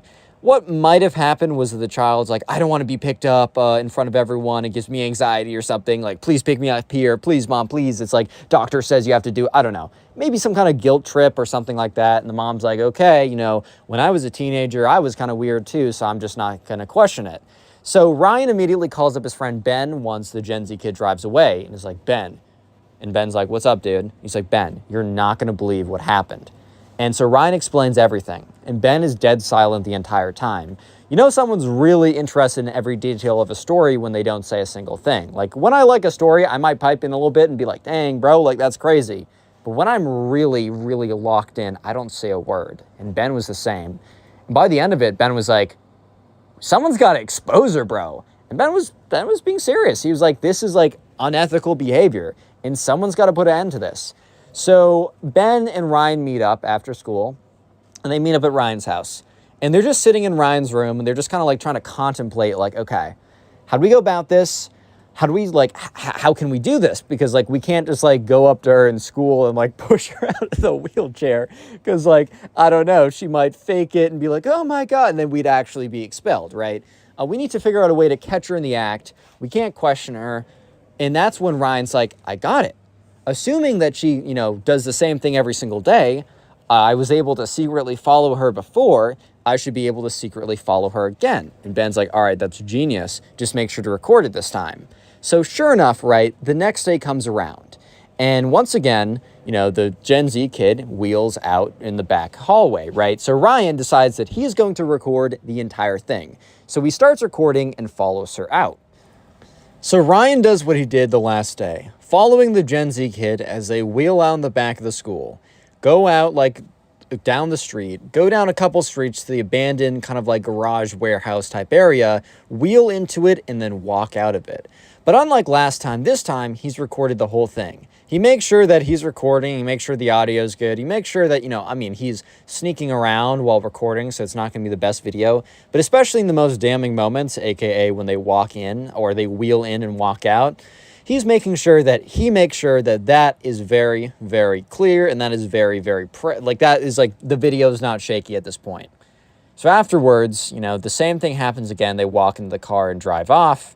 Ryan calls up his friend Ben, and Ben's like, well, how did it go? And Ryan sends him the video, and after watching it, Ben's like, all right, wow, like this is actually like bulletproof evidence right here. So they don't know exactly how to go about doing this. They think, okay, well, maybe we could send it to the teachers or whatever. Maybe whatever, we could keep this really quiet. Maybe we could send it to the Gen Z kid and be like, we know that you're faking it. Like, you need to like stop doing this, and give them the benefit, give them the courtesy to be like, oh guys, I'm actually okay now. Thank you so much, whatever. But no, Ryan and Ben decided that, you know what, the Gen Z kid did not give any courtesy or the Gen Z kid was not polite. The Gen Z kid did not give courtesy to the people who actually suffer with this stuff. The Gen Z kid did not actually, you know, care or give like, you know, any credit. Like, I don't know. They just felt like, you know what? No, like the Gen Z kid deserves to be torched for this, basically. Not literally, guys. Come on now. But so they decide that what they're going to do is, instead of going to the teachers of the Gen Z kid themselves, they are going to disseminate this video across social media, and not like try and get a viral TikTok, but at least try and get it on everybody's private Snapchat story. Try and get it like pushed around, try and get it sent to every group chat in the frickin' grade.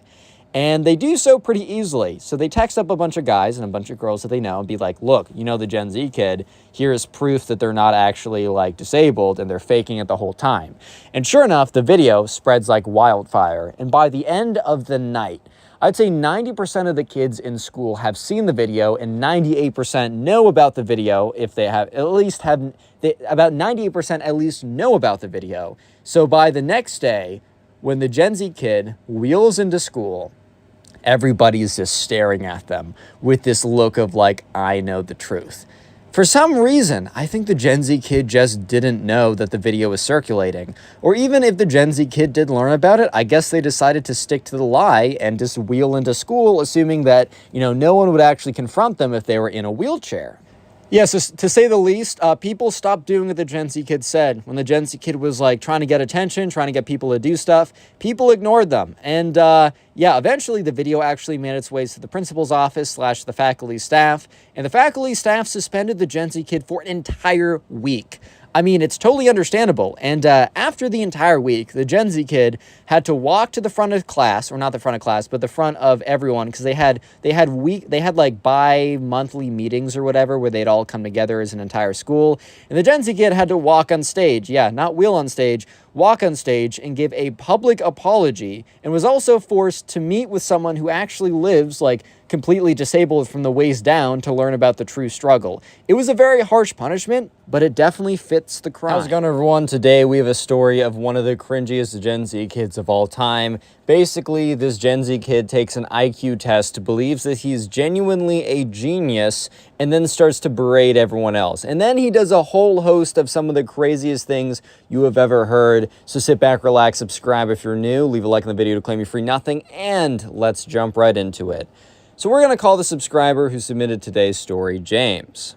Anyways, right, James is a freshman in high school, and in his class, there's a kid who we're going to call the Gen Z kid. And when I say Gen Z kid, I don't mean someone literally in Gen Z. It's kind of just a term given to people that spend all of their life on TikTok, that, cancel people on Twitter, that just do a lot of dumb stuff like that. Everyone, it doesn't mean just because you're in a certain generation, just to be clear.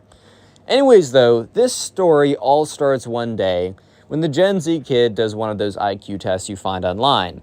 So if you don't know, you can actually get like a official IQ test, and an IQ test is only so good for certain things. It'll figure out pretty good how good you are at solving problems, but intelligence has a bajillion factors in it, and you can't just take one test and really decide how smart you are just based off of that. And also, those online tests, a lot of them are BS and made up. And a lot of them are just trying to get you to click so that you'll watch the advertisements on their website. Anyways, though, so sure enough, one day in class, the Gen Z kid clicks on one of these, it's just on TikTok, and gets one of those TikTok ad whatever things for how smart are you really, whatever, right? So the Gen Z kid clicks on the IQ test and proceeds to take it.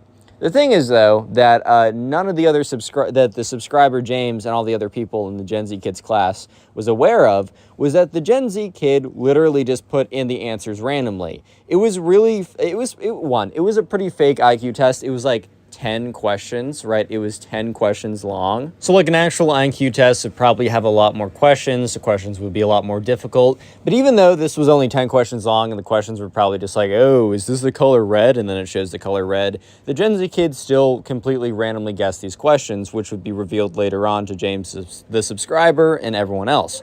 But basically, after spamming in these questions, hitting submit on the IQ test, it came back with 10 out of 10 questions answered correctly, which is actually statistically pretty impressive to get them all randomly correct. Maybe this website just told you everything was correct anyways, and labeled them with the score of intellectual genius, genius level IQ, or whatever you want to say. So look, the Gen Z kid who believes everything that they see on TikTok anyways, imagine they see an IQ test calling them an actual genius. So one, do you think that the Gen Z kid believes that, okay, well, I took an IQ test, right? And I put in the answers randomly, and it was a sketchy website that I found on TikTok. Maybe, just maybe, I'm not actually a genius. Or two, do you believe that the Gen Z kid, saw the site, it said genius, and believes I'm actually smarter than Einstein. I am actually a genius. I am the smartest man on planet Earth, and I will let everyone know and berate them because they are not as highly intelligent as I am, or I see myself to be. If you guys answered the first one, well then, you're a good person, you think the best in everyone else, but if you guys answered the second one, you might be a bit more cynical, but you are correct. Sure enough, the Gen Z kid, right, they see this, right? They see this result that they did so well on this IQ test. And they immediately light up, right? Because now they've always thought they're always a little narcissistic, right? It's a lot of TikTok, a lot of Gen Z just tend to be a little bit narcissistic. I mean, it's kind of the environment that we put ourselves in. But now it's it's all been justified in this kid's head. Oh my God, I actually am a genius. I actually am the smartest man on planet Earth. I need to let everyone else know. So this is where the subscriber, who we're calling James, really starts to play a role in the story. So a little later in class, James, they're put into groups. The very beginning was 10 minutes of lecture or whatever, and that's when the Gen Z kid basically put their, did the IQ test, right? And then about 10 minutes after, their teacher's all right, we're going to put you in random groups. And James, the subscriber, was grouped up with the Gen Z kid. So basically, they go into a group. And, James, the subscriber, it's a very basic project or whatever, but it was a math class. So they were like, all right, class, like, we just learned this new topic yesterday. I went over it today earlier, and now try and solve this problem in groups. So in the group, you know, the Gen Z kid, James, and 2 other kids sit down, and immediately the Gen Z kid is like, hi, like, I just want to let you know that I should be leading this problem because I'm actually a genius. And so everyone kind of looks at him, and like James looks at him, everyone kind of gives him this really weird look because I don't know about you, but just going around calling yourself a genius is kind of a weird thing to do. So yeah, the Gen Z kid is like, yeah, I don't want any of you simpletons ruining this problem for me. Which, like, bro, what do you mean ruining this problem for me? Like, if they get the wrong answer, it's not even a big deal. This isn't, like, graded. This is just the teacher's just putting people into groups so that, you know, if people don't understand it as well, they might be able to lean on their classmates, and maybe 2 classmates that almost understand it are able to put their brains together to come up with the right solution. Not that it's graded and that everyone else who isn't a quote-unquote genius like the Gen Z kid believes that he is going to suffer some sort of, like, I don't know, consequence because, like, they mess it up or whatever. So, yeah, it's pretty strange. So, basically, right, the kids in the group were like, okay, bro, like, whatever. James, the subscriber, also kind of didn't care because James is like, okay, well, it's not like I want to do this math problem. It's pretty early in the morning. I don't totally know what's going on. So, yeah, not actually a huge deal that, you know, the Gen Z kid is like, oh, I gotta be like, I don't know, I gotta make sure that, you know, I do the problem because you guys are gonna mess it up or whatever. Like, it's just genuinely not that big of a deal. So sure enough, you know, the Gen Z kid starts to, like, hack away the problem or whatever, right? And completely messes it up because it's not like the Gen Z kid has ever been paying attention in class because they're preoccupied with their studies and TikTok usage, bro. And you know who the one person in their study is? Themselves. So yeah, sure enough, the Gen Z kid says, oh yeah, the answer is going to be 28. And the funny thing too, like, this was a type of math problem where there was, like, the answer wasn't just purely a number. It was like y equals 48 plus 10x or something like that. So when the Gen Z kid just says, oh, the answer is 28, like, I think someone in the group, it wasn't James, but it was someone else in the group, was like, hey man, the answer has to be y equals mx. It has to be in, like, y equals mx plus b format. And the Gen Z kid's like, are you questioning my genius authority? Do you really think that a genius like me would mess up a problem like this? And, well, yeah, I guess, because you're wrong, bro. But anyways, yeah, so the kid in the group that wasn't the subscriber was like, okay. Like, I don't know, man. It's like, you don't really want to fight these people. You don't really want to, like, you know, yeah, they can be ignorant, they can be annoying, but also because they're both ignorant and annoying, like, what's the point? Genuinely, what's the point in fighting these people to try and convince them that they're wrong when they are so full of themselves and truly believe that they are always, no matter what, in the right? Yeah. So, sure enough, eventually the teacher's like, okay, well, guys, like, I've given you 10 minutes to do this problem. That should be ample enough time. If you didn't finish it, don't worry about it. You know, this wasn't graded or anything. Let me go over the solution on the board. So the Gen Z kid is sitting in their chair, super smug, super like, oh yes, I already know the answer because my genius intellect solved it in 0.1 milliseconds, when in reality, I think they just, you know, pulled a random answer out of their butt and assumed, since they're a self-proclaimed genius, that it must be correct. So, yeah, the teacher goes on the board, solves the problem, and the answer is like y equals 2 plus 48x. I don't know, something like that. It is not in the form, it's not the answer the Gen Z kid gave, but it's not even in the right form, right? It's a completely different format. So the Gen Z kid raises their hand, and the teacher, you know, expecting questions as this is new material, is like, hey, like, Gen Z kid, like, what's up? The Gen Z kid is like, teacher, I believe you made a mistake. And, you know, everyone looks at him like, okay. Because, look, here's the thing. Teachers sometimes make mistakes. Actually, all the time, they make mistakes when they're writing on the board. However, most of the time, they're kind of like clerical errors. They're really small errors that don't really matter, but it's good to correct them just in case a kid gets confused. For example, in math class, and I take some pretty hard, you know, calc series, linear algebra, discrete math, stuff like that. I've taken some pretty difficult math classes. The teachers are always almost right with the topics that they're teaching, but sometimes they'll, like, add 25 and, like, 14 wrong together. Like, sometimes they'll just add 2 numbers wrong together on the board, and someone will politely raise their hand, point it out, and then the teacher's like, oh, yeah, my fault. Apparently, when you're, like, teaching or whatever, you can do those, like, small math mistakes that just happen a lot more often. And it's a good idea to point those out so that people that are, like, barely following don't put down, like, because they're going to write down what's written on the board verbatim and then probably read back and try and understand it. Making the small corrections can actually help out a lot. However, it is a totally different thing when a student raises their hand and basically accuses the teacher of being wrong with the base material. This can happen, and I've seen it happen before, but it's a lot more rare. And obviously, in the Gen Z kids' case, no, the teacher's right on this. So the teacher's like, oh, did I, like, add something wrong? Which is a fair response, because the teacher knows that they're doing it fundamentally correctly, but, you know, is open to the fact that they might have made addition, like, little mistakes like that. They're very open to the fact that they might have made those mistakes. But the Gen Z kid is like, well, actually, teacher, the answer is 28.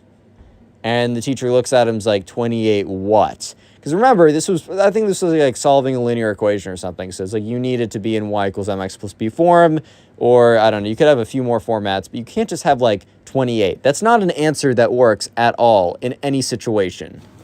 Yeah, so the Gen Z kid then goes on to explain that the teacher has done the entire problem wrong and that the answer is actually 28. The teacher fires back saying that no, they did not do the entire answer wrong, as the answer can't just be 28 by itself. It needs to be associated.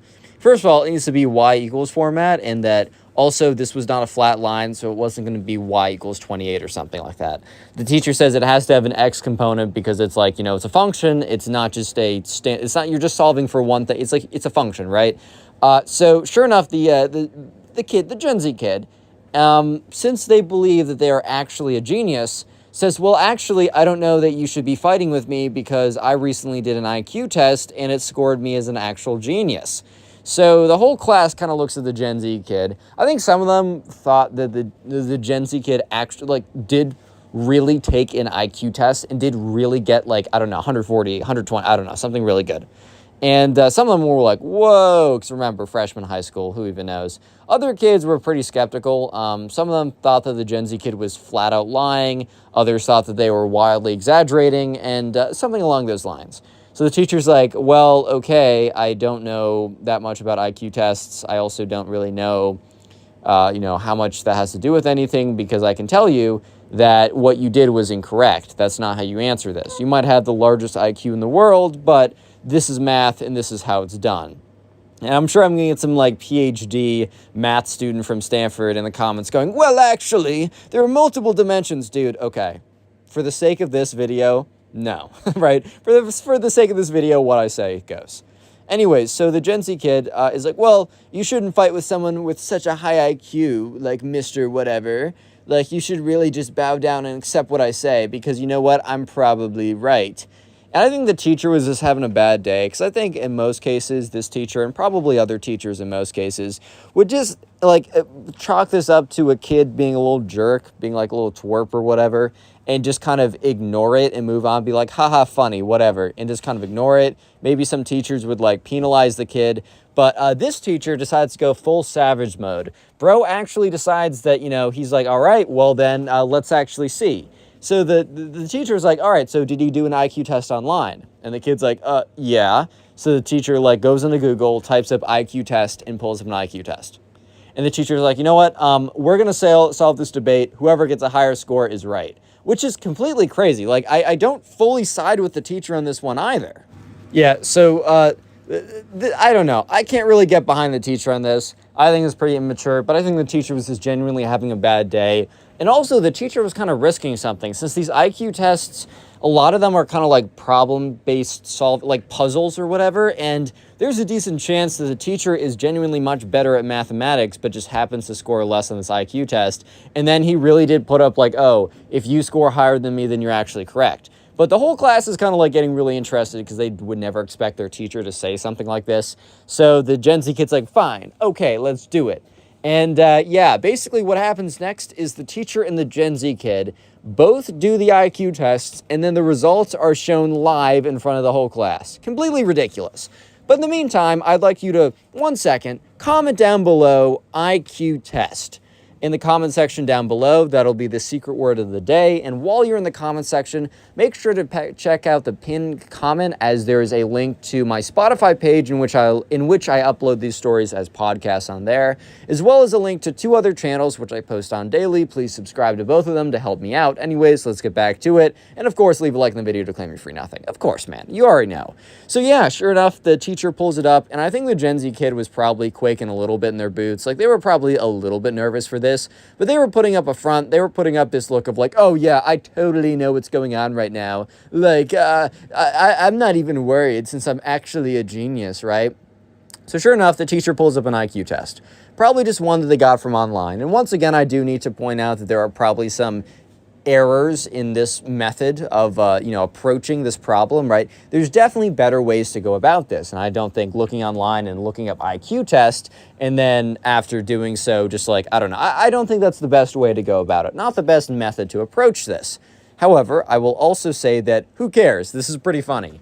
So the teacher pulls up an IQ test and basically goes on the kid's laptop and says to one of the students, hey, make sure he doesn't cheat, like watch him. Because I don't know, I think the Gen Z kid probably would have like typed up every question into Google or whatever and just needed someone to monitor. So the teacher goes behind their desk and starts taking the test and instructs the Gen Z kid to take the test as well.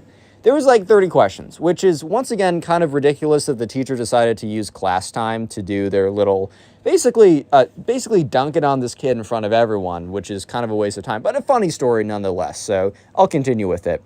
But sure enough, the Gen Z kid starts, typing up their answers. So, anyways, guess who the kid who's instructed to watch the Gen Z kid is? Yes, James, the subscriber. So James watches as the Gen Z kid opens up the IQ test, and it's timed, so they're supposed to take about 20 minutes to do it, and goes through the questions and clicks randomly. Once again, the Gen Z kid finishes within 3 minutes.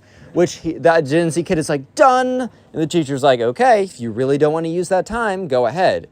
I think for a second, maybe a split mere millisecond, the teacher was a little bit concerned, thinking, oh my God, wait, is this kid actually a genius? Like, maybe I am wrong. However, the kid was not a genius. The kid just put in random answers. And James kind of looks at his classmates with a look of like, what? To kind of signal that the Gen Z kid was doing something a little strange, which he was. He was just putting in random answers, and, he did get the, I don't know, I guess he got what he wanted, so maybe it wasn't too strange. But, so sure enough, eventually the teacher's done too. And the teacher's like, okay, don't hit submit yet, give me your computer. And so the Gen Z kid hands over the computer to the teacher. The teacher, puts both computers, on the screen or whatever, and hits, submit on both of them. And the teacher has a little smirk on their face, kind of indicating that the teacher is somewhat happy with the result of this IQ test, which, however you see, that's however you see it. Anyways, right, so sure enough, the teacher continues to be like, all right, well, as I said, I will screen share the results to everyone, and we can finally come to a conclusion on who is correct. Which, once again, there's a lot of issues with the way that the teacher went about this, I'm not going to lie. And also, an IQ test will not show who is correct, as, the Gen Z kid could have potentially randomly guessed perfectly for 30 out of 30 questions. That is very, very, very, very, very statistically unlikely, and I think the teacher was kind of aware of that, but you could kind of tell that the teacher was kind of rubbing it in the Gen Z's face without even showing the score yet, as the teacher was like, well, I'm glad we did this so you guys can really, for once and for all, know if you can trust me or not. Because at this point, the teacher knows the results of both the tests. So yeah, sure enough, the teacher shows the first test result. And the IQ test is the first result from when the teacher did the IQ test.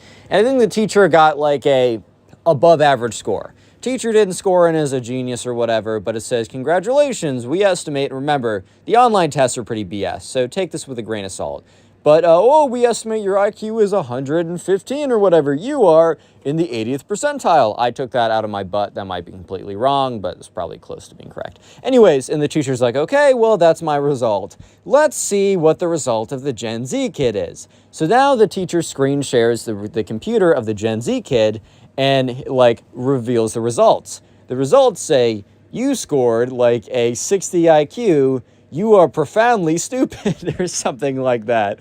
And like, you scored in the bottom 10% of people. We don't know how you're functioning in society with an IQ like that. Good luck getting a job. Okay, I don't think it said all of that, but that was basically what it's implying.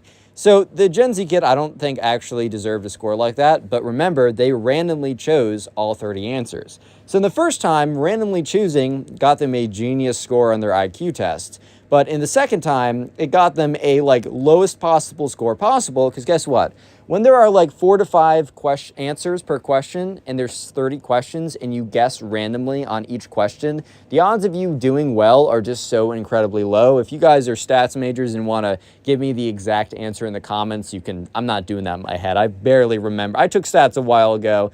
It's been a second. Also, I think we did that in discrete math, but it's been a second. So yeah, the Gen Z kid's reaction to this is just pure silence.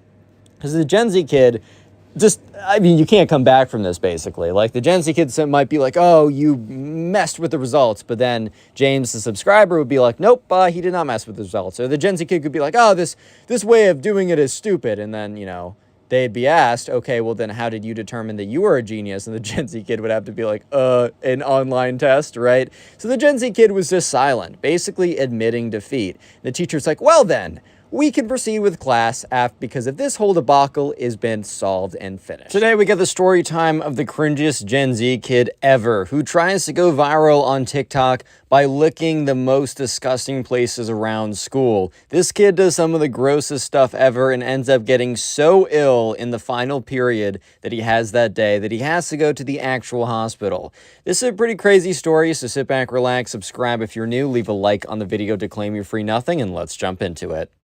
So we're going to call the subscriber who submitted today's story Luke.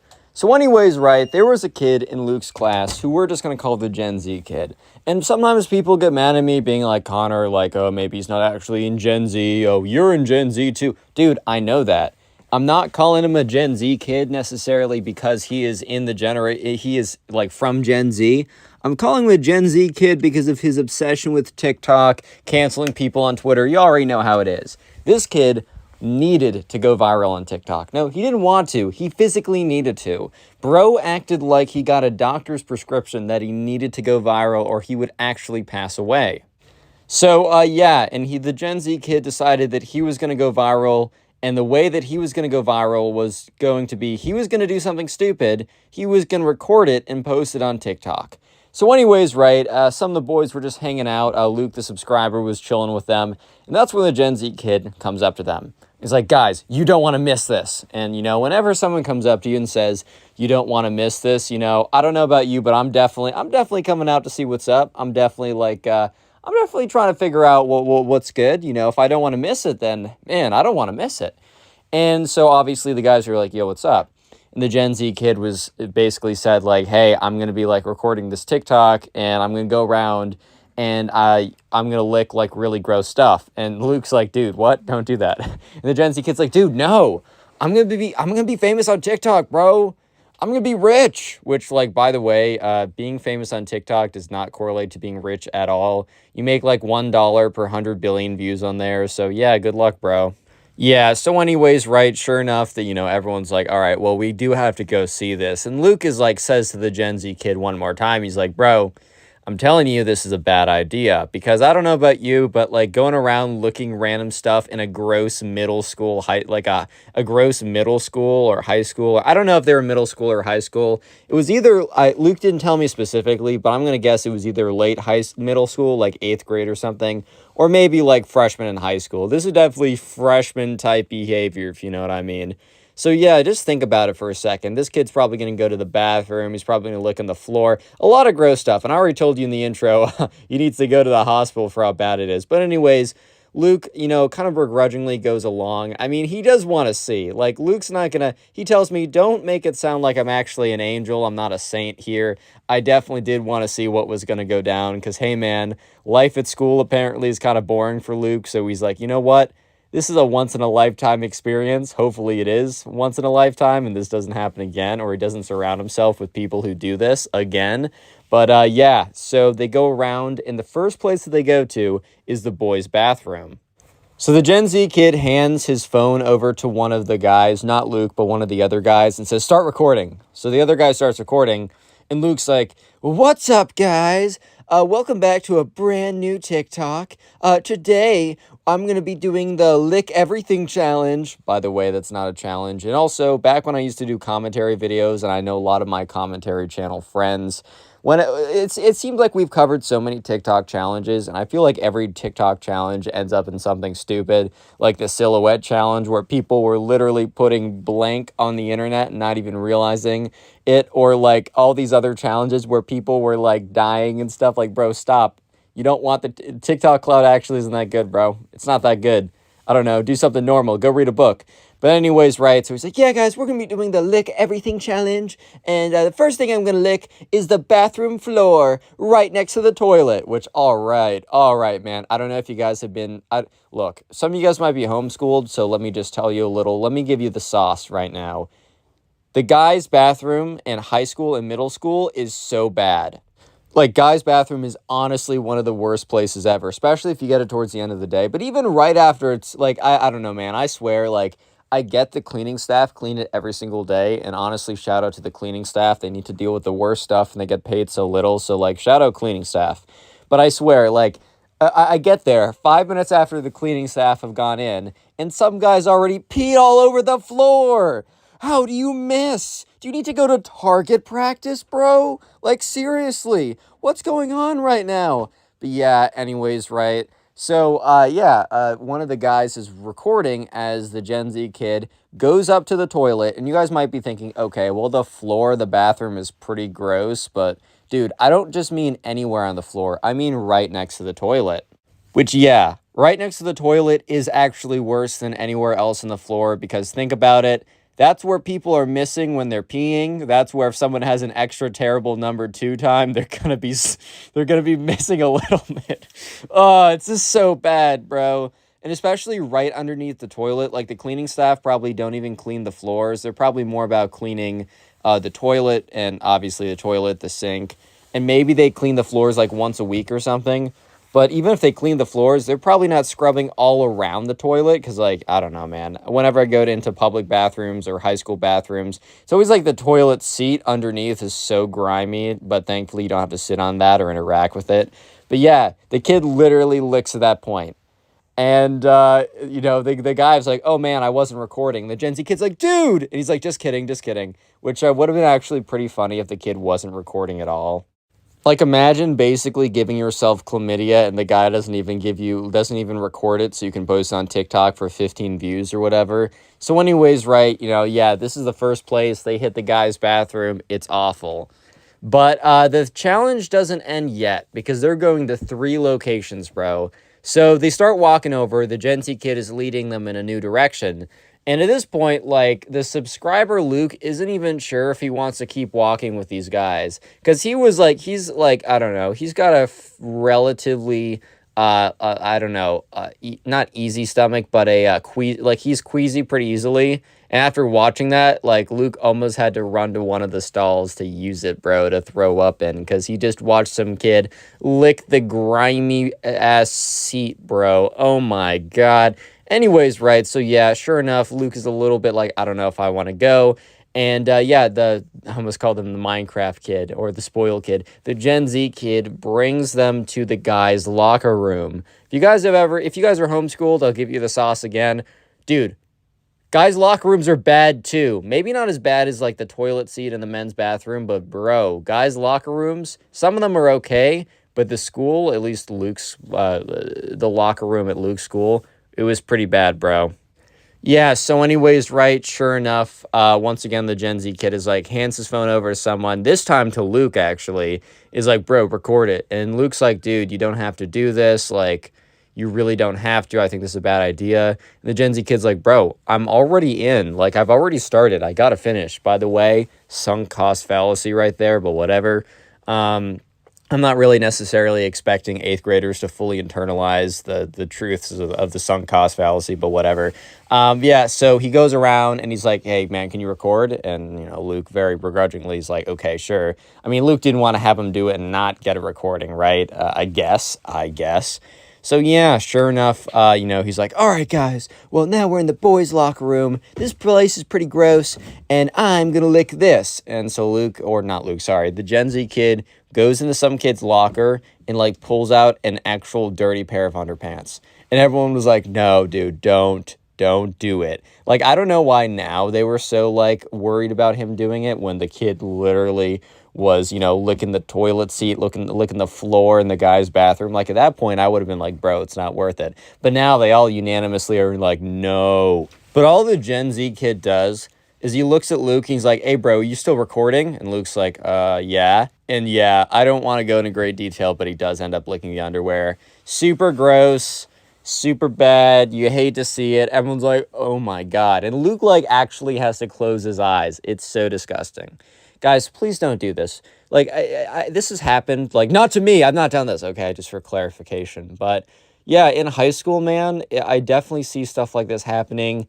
Kids they just want attention, bro. And you think the best way to get attention is to become kind of like a public spectacle. Also, if you're trying to, like, blow up online or do something or get famous or whatever, first of all, you don't want to be famous.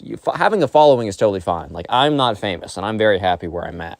I would not want to be like Charlie D'Amelio or something. But also, you're not going to have a long-term fame or, like, business venture if you blow up over being a clown. Like, think about the people on TikTok that, like, I don't know, they went into the grocery store, licked the ice cream, and put it back. They got so much attention, like an insane amount of attention. Where are they now? Yeah, you don't know because you didn't want to follow them for what they did. You were just looking at them because they were the public clown of the day. You don't want to be that, guys. So if you want to do something, put out something of value, put out something you enjoy, record your own story times if you want. I am totally fine if you nab everything I do. Seriously, I will like encourage you to do that if you want to try.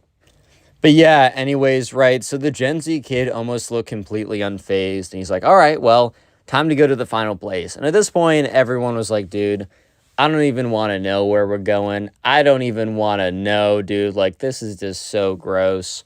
And yeah, they were all like, dude, can we please stop? And, like, the Gen Z kid's like, no, guys, like, I need someone to record it. Like, at this point, like, you've already done a little bit. Might as well help me go all the way. Which, by the way, once again, sunk cost fallacy. Just because you start something doesn't mean you have to finish it. Even if you've already started it and you've put in time, money, whatever, right? Because all you're going to do is put in more time, money, or whatever, right? So sure enough, especially if something's not worth it at the end.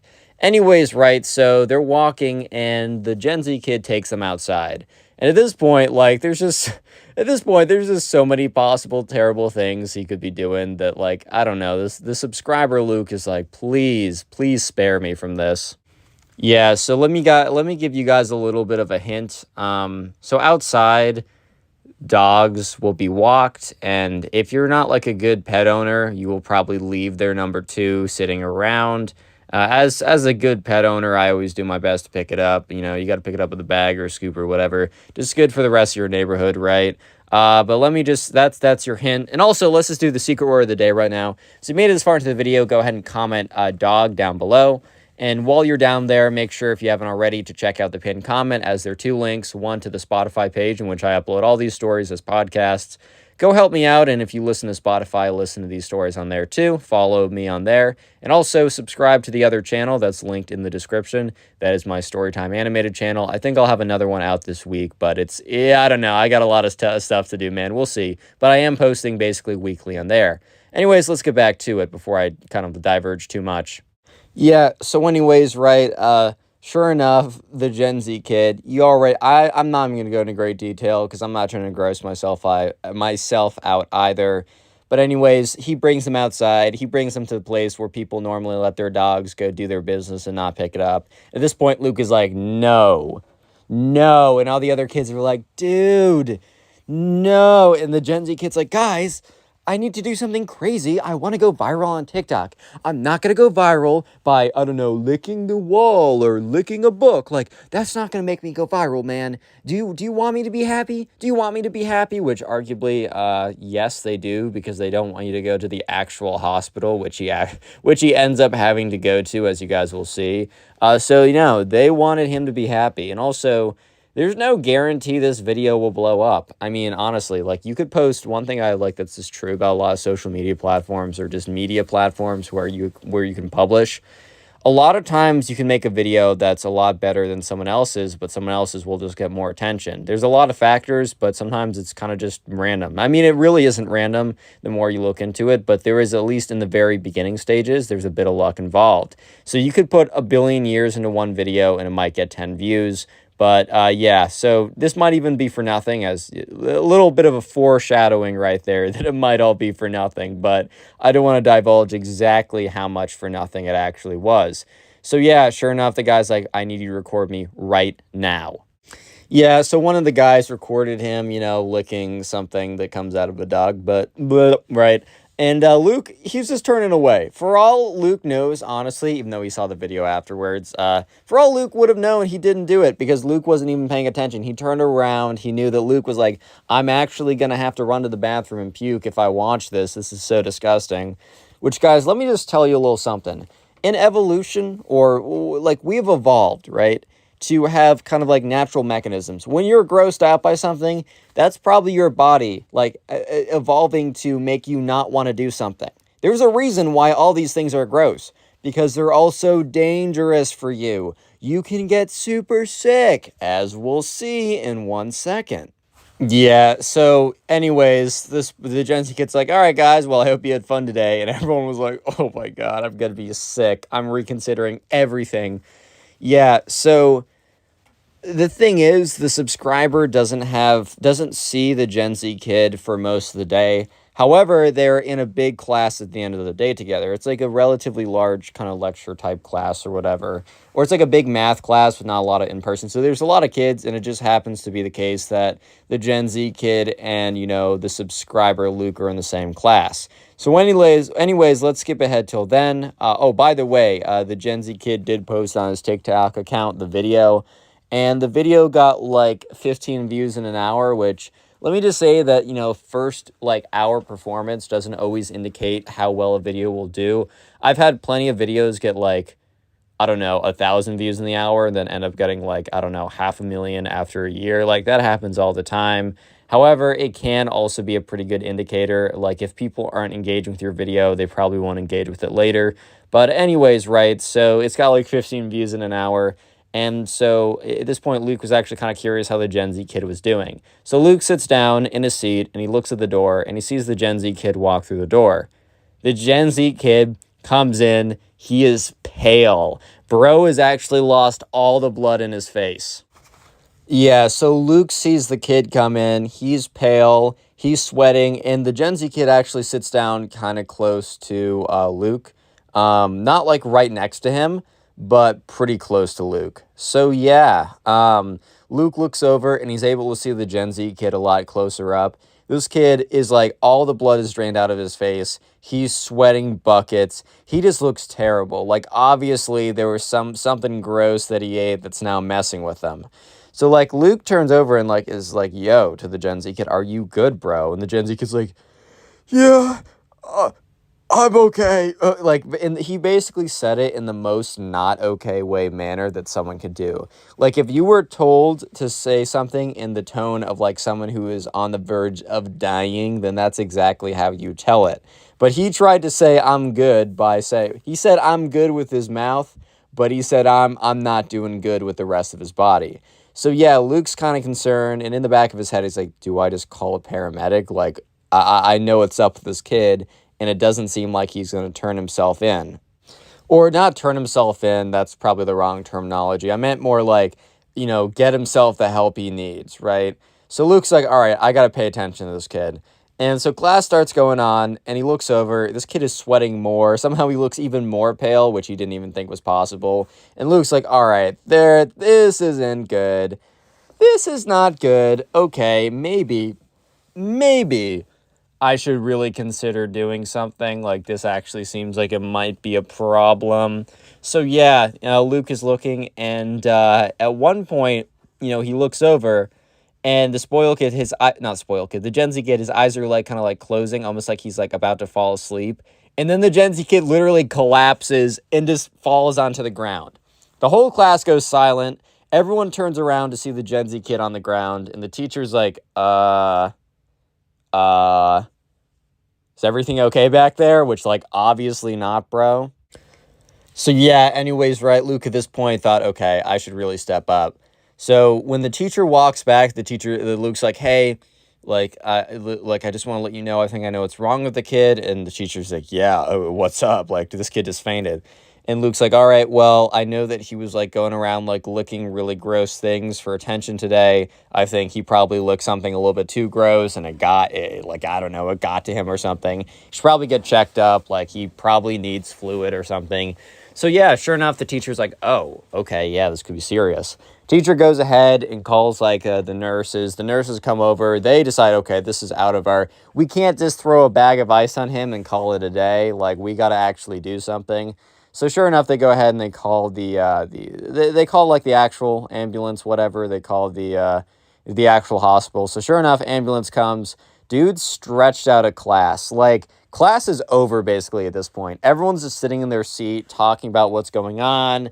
Basically, this kid's TikTok of him licking a bunch of gross stuff starts getting spreaded around, which he actually starts getting views. Like, he goes to like 100 views, which, by the way, 100 views on TikTok happens randomly when you post like your face and nothing else. Like, that's not really an accomplishment or anything. But yeah, sure enough, his TikTok gets like posted around a bit more. It actually starts getting traction. Like, it starts getting like 50 views a minute or something. I think the algorithm noticed all the attention.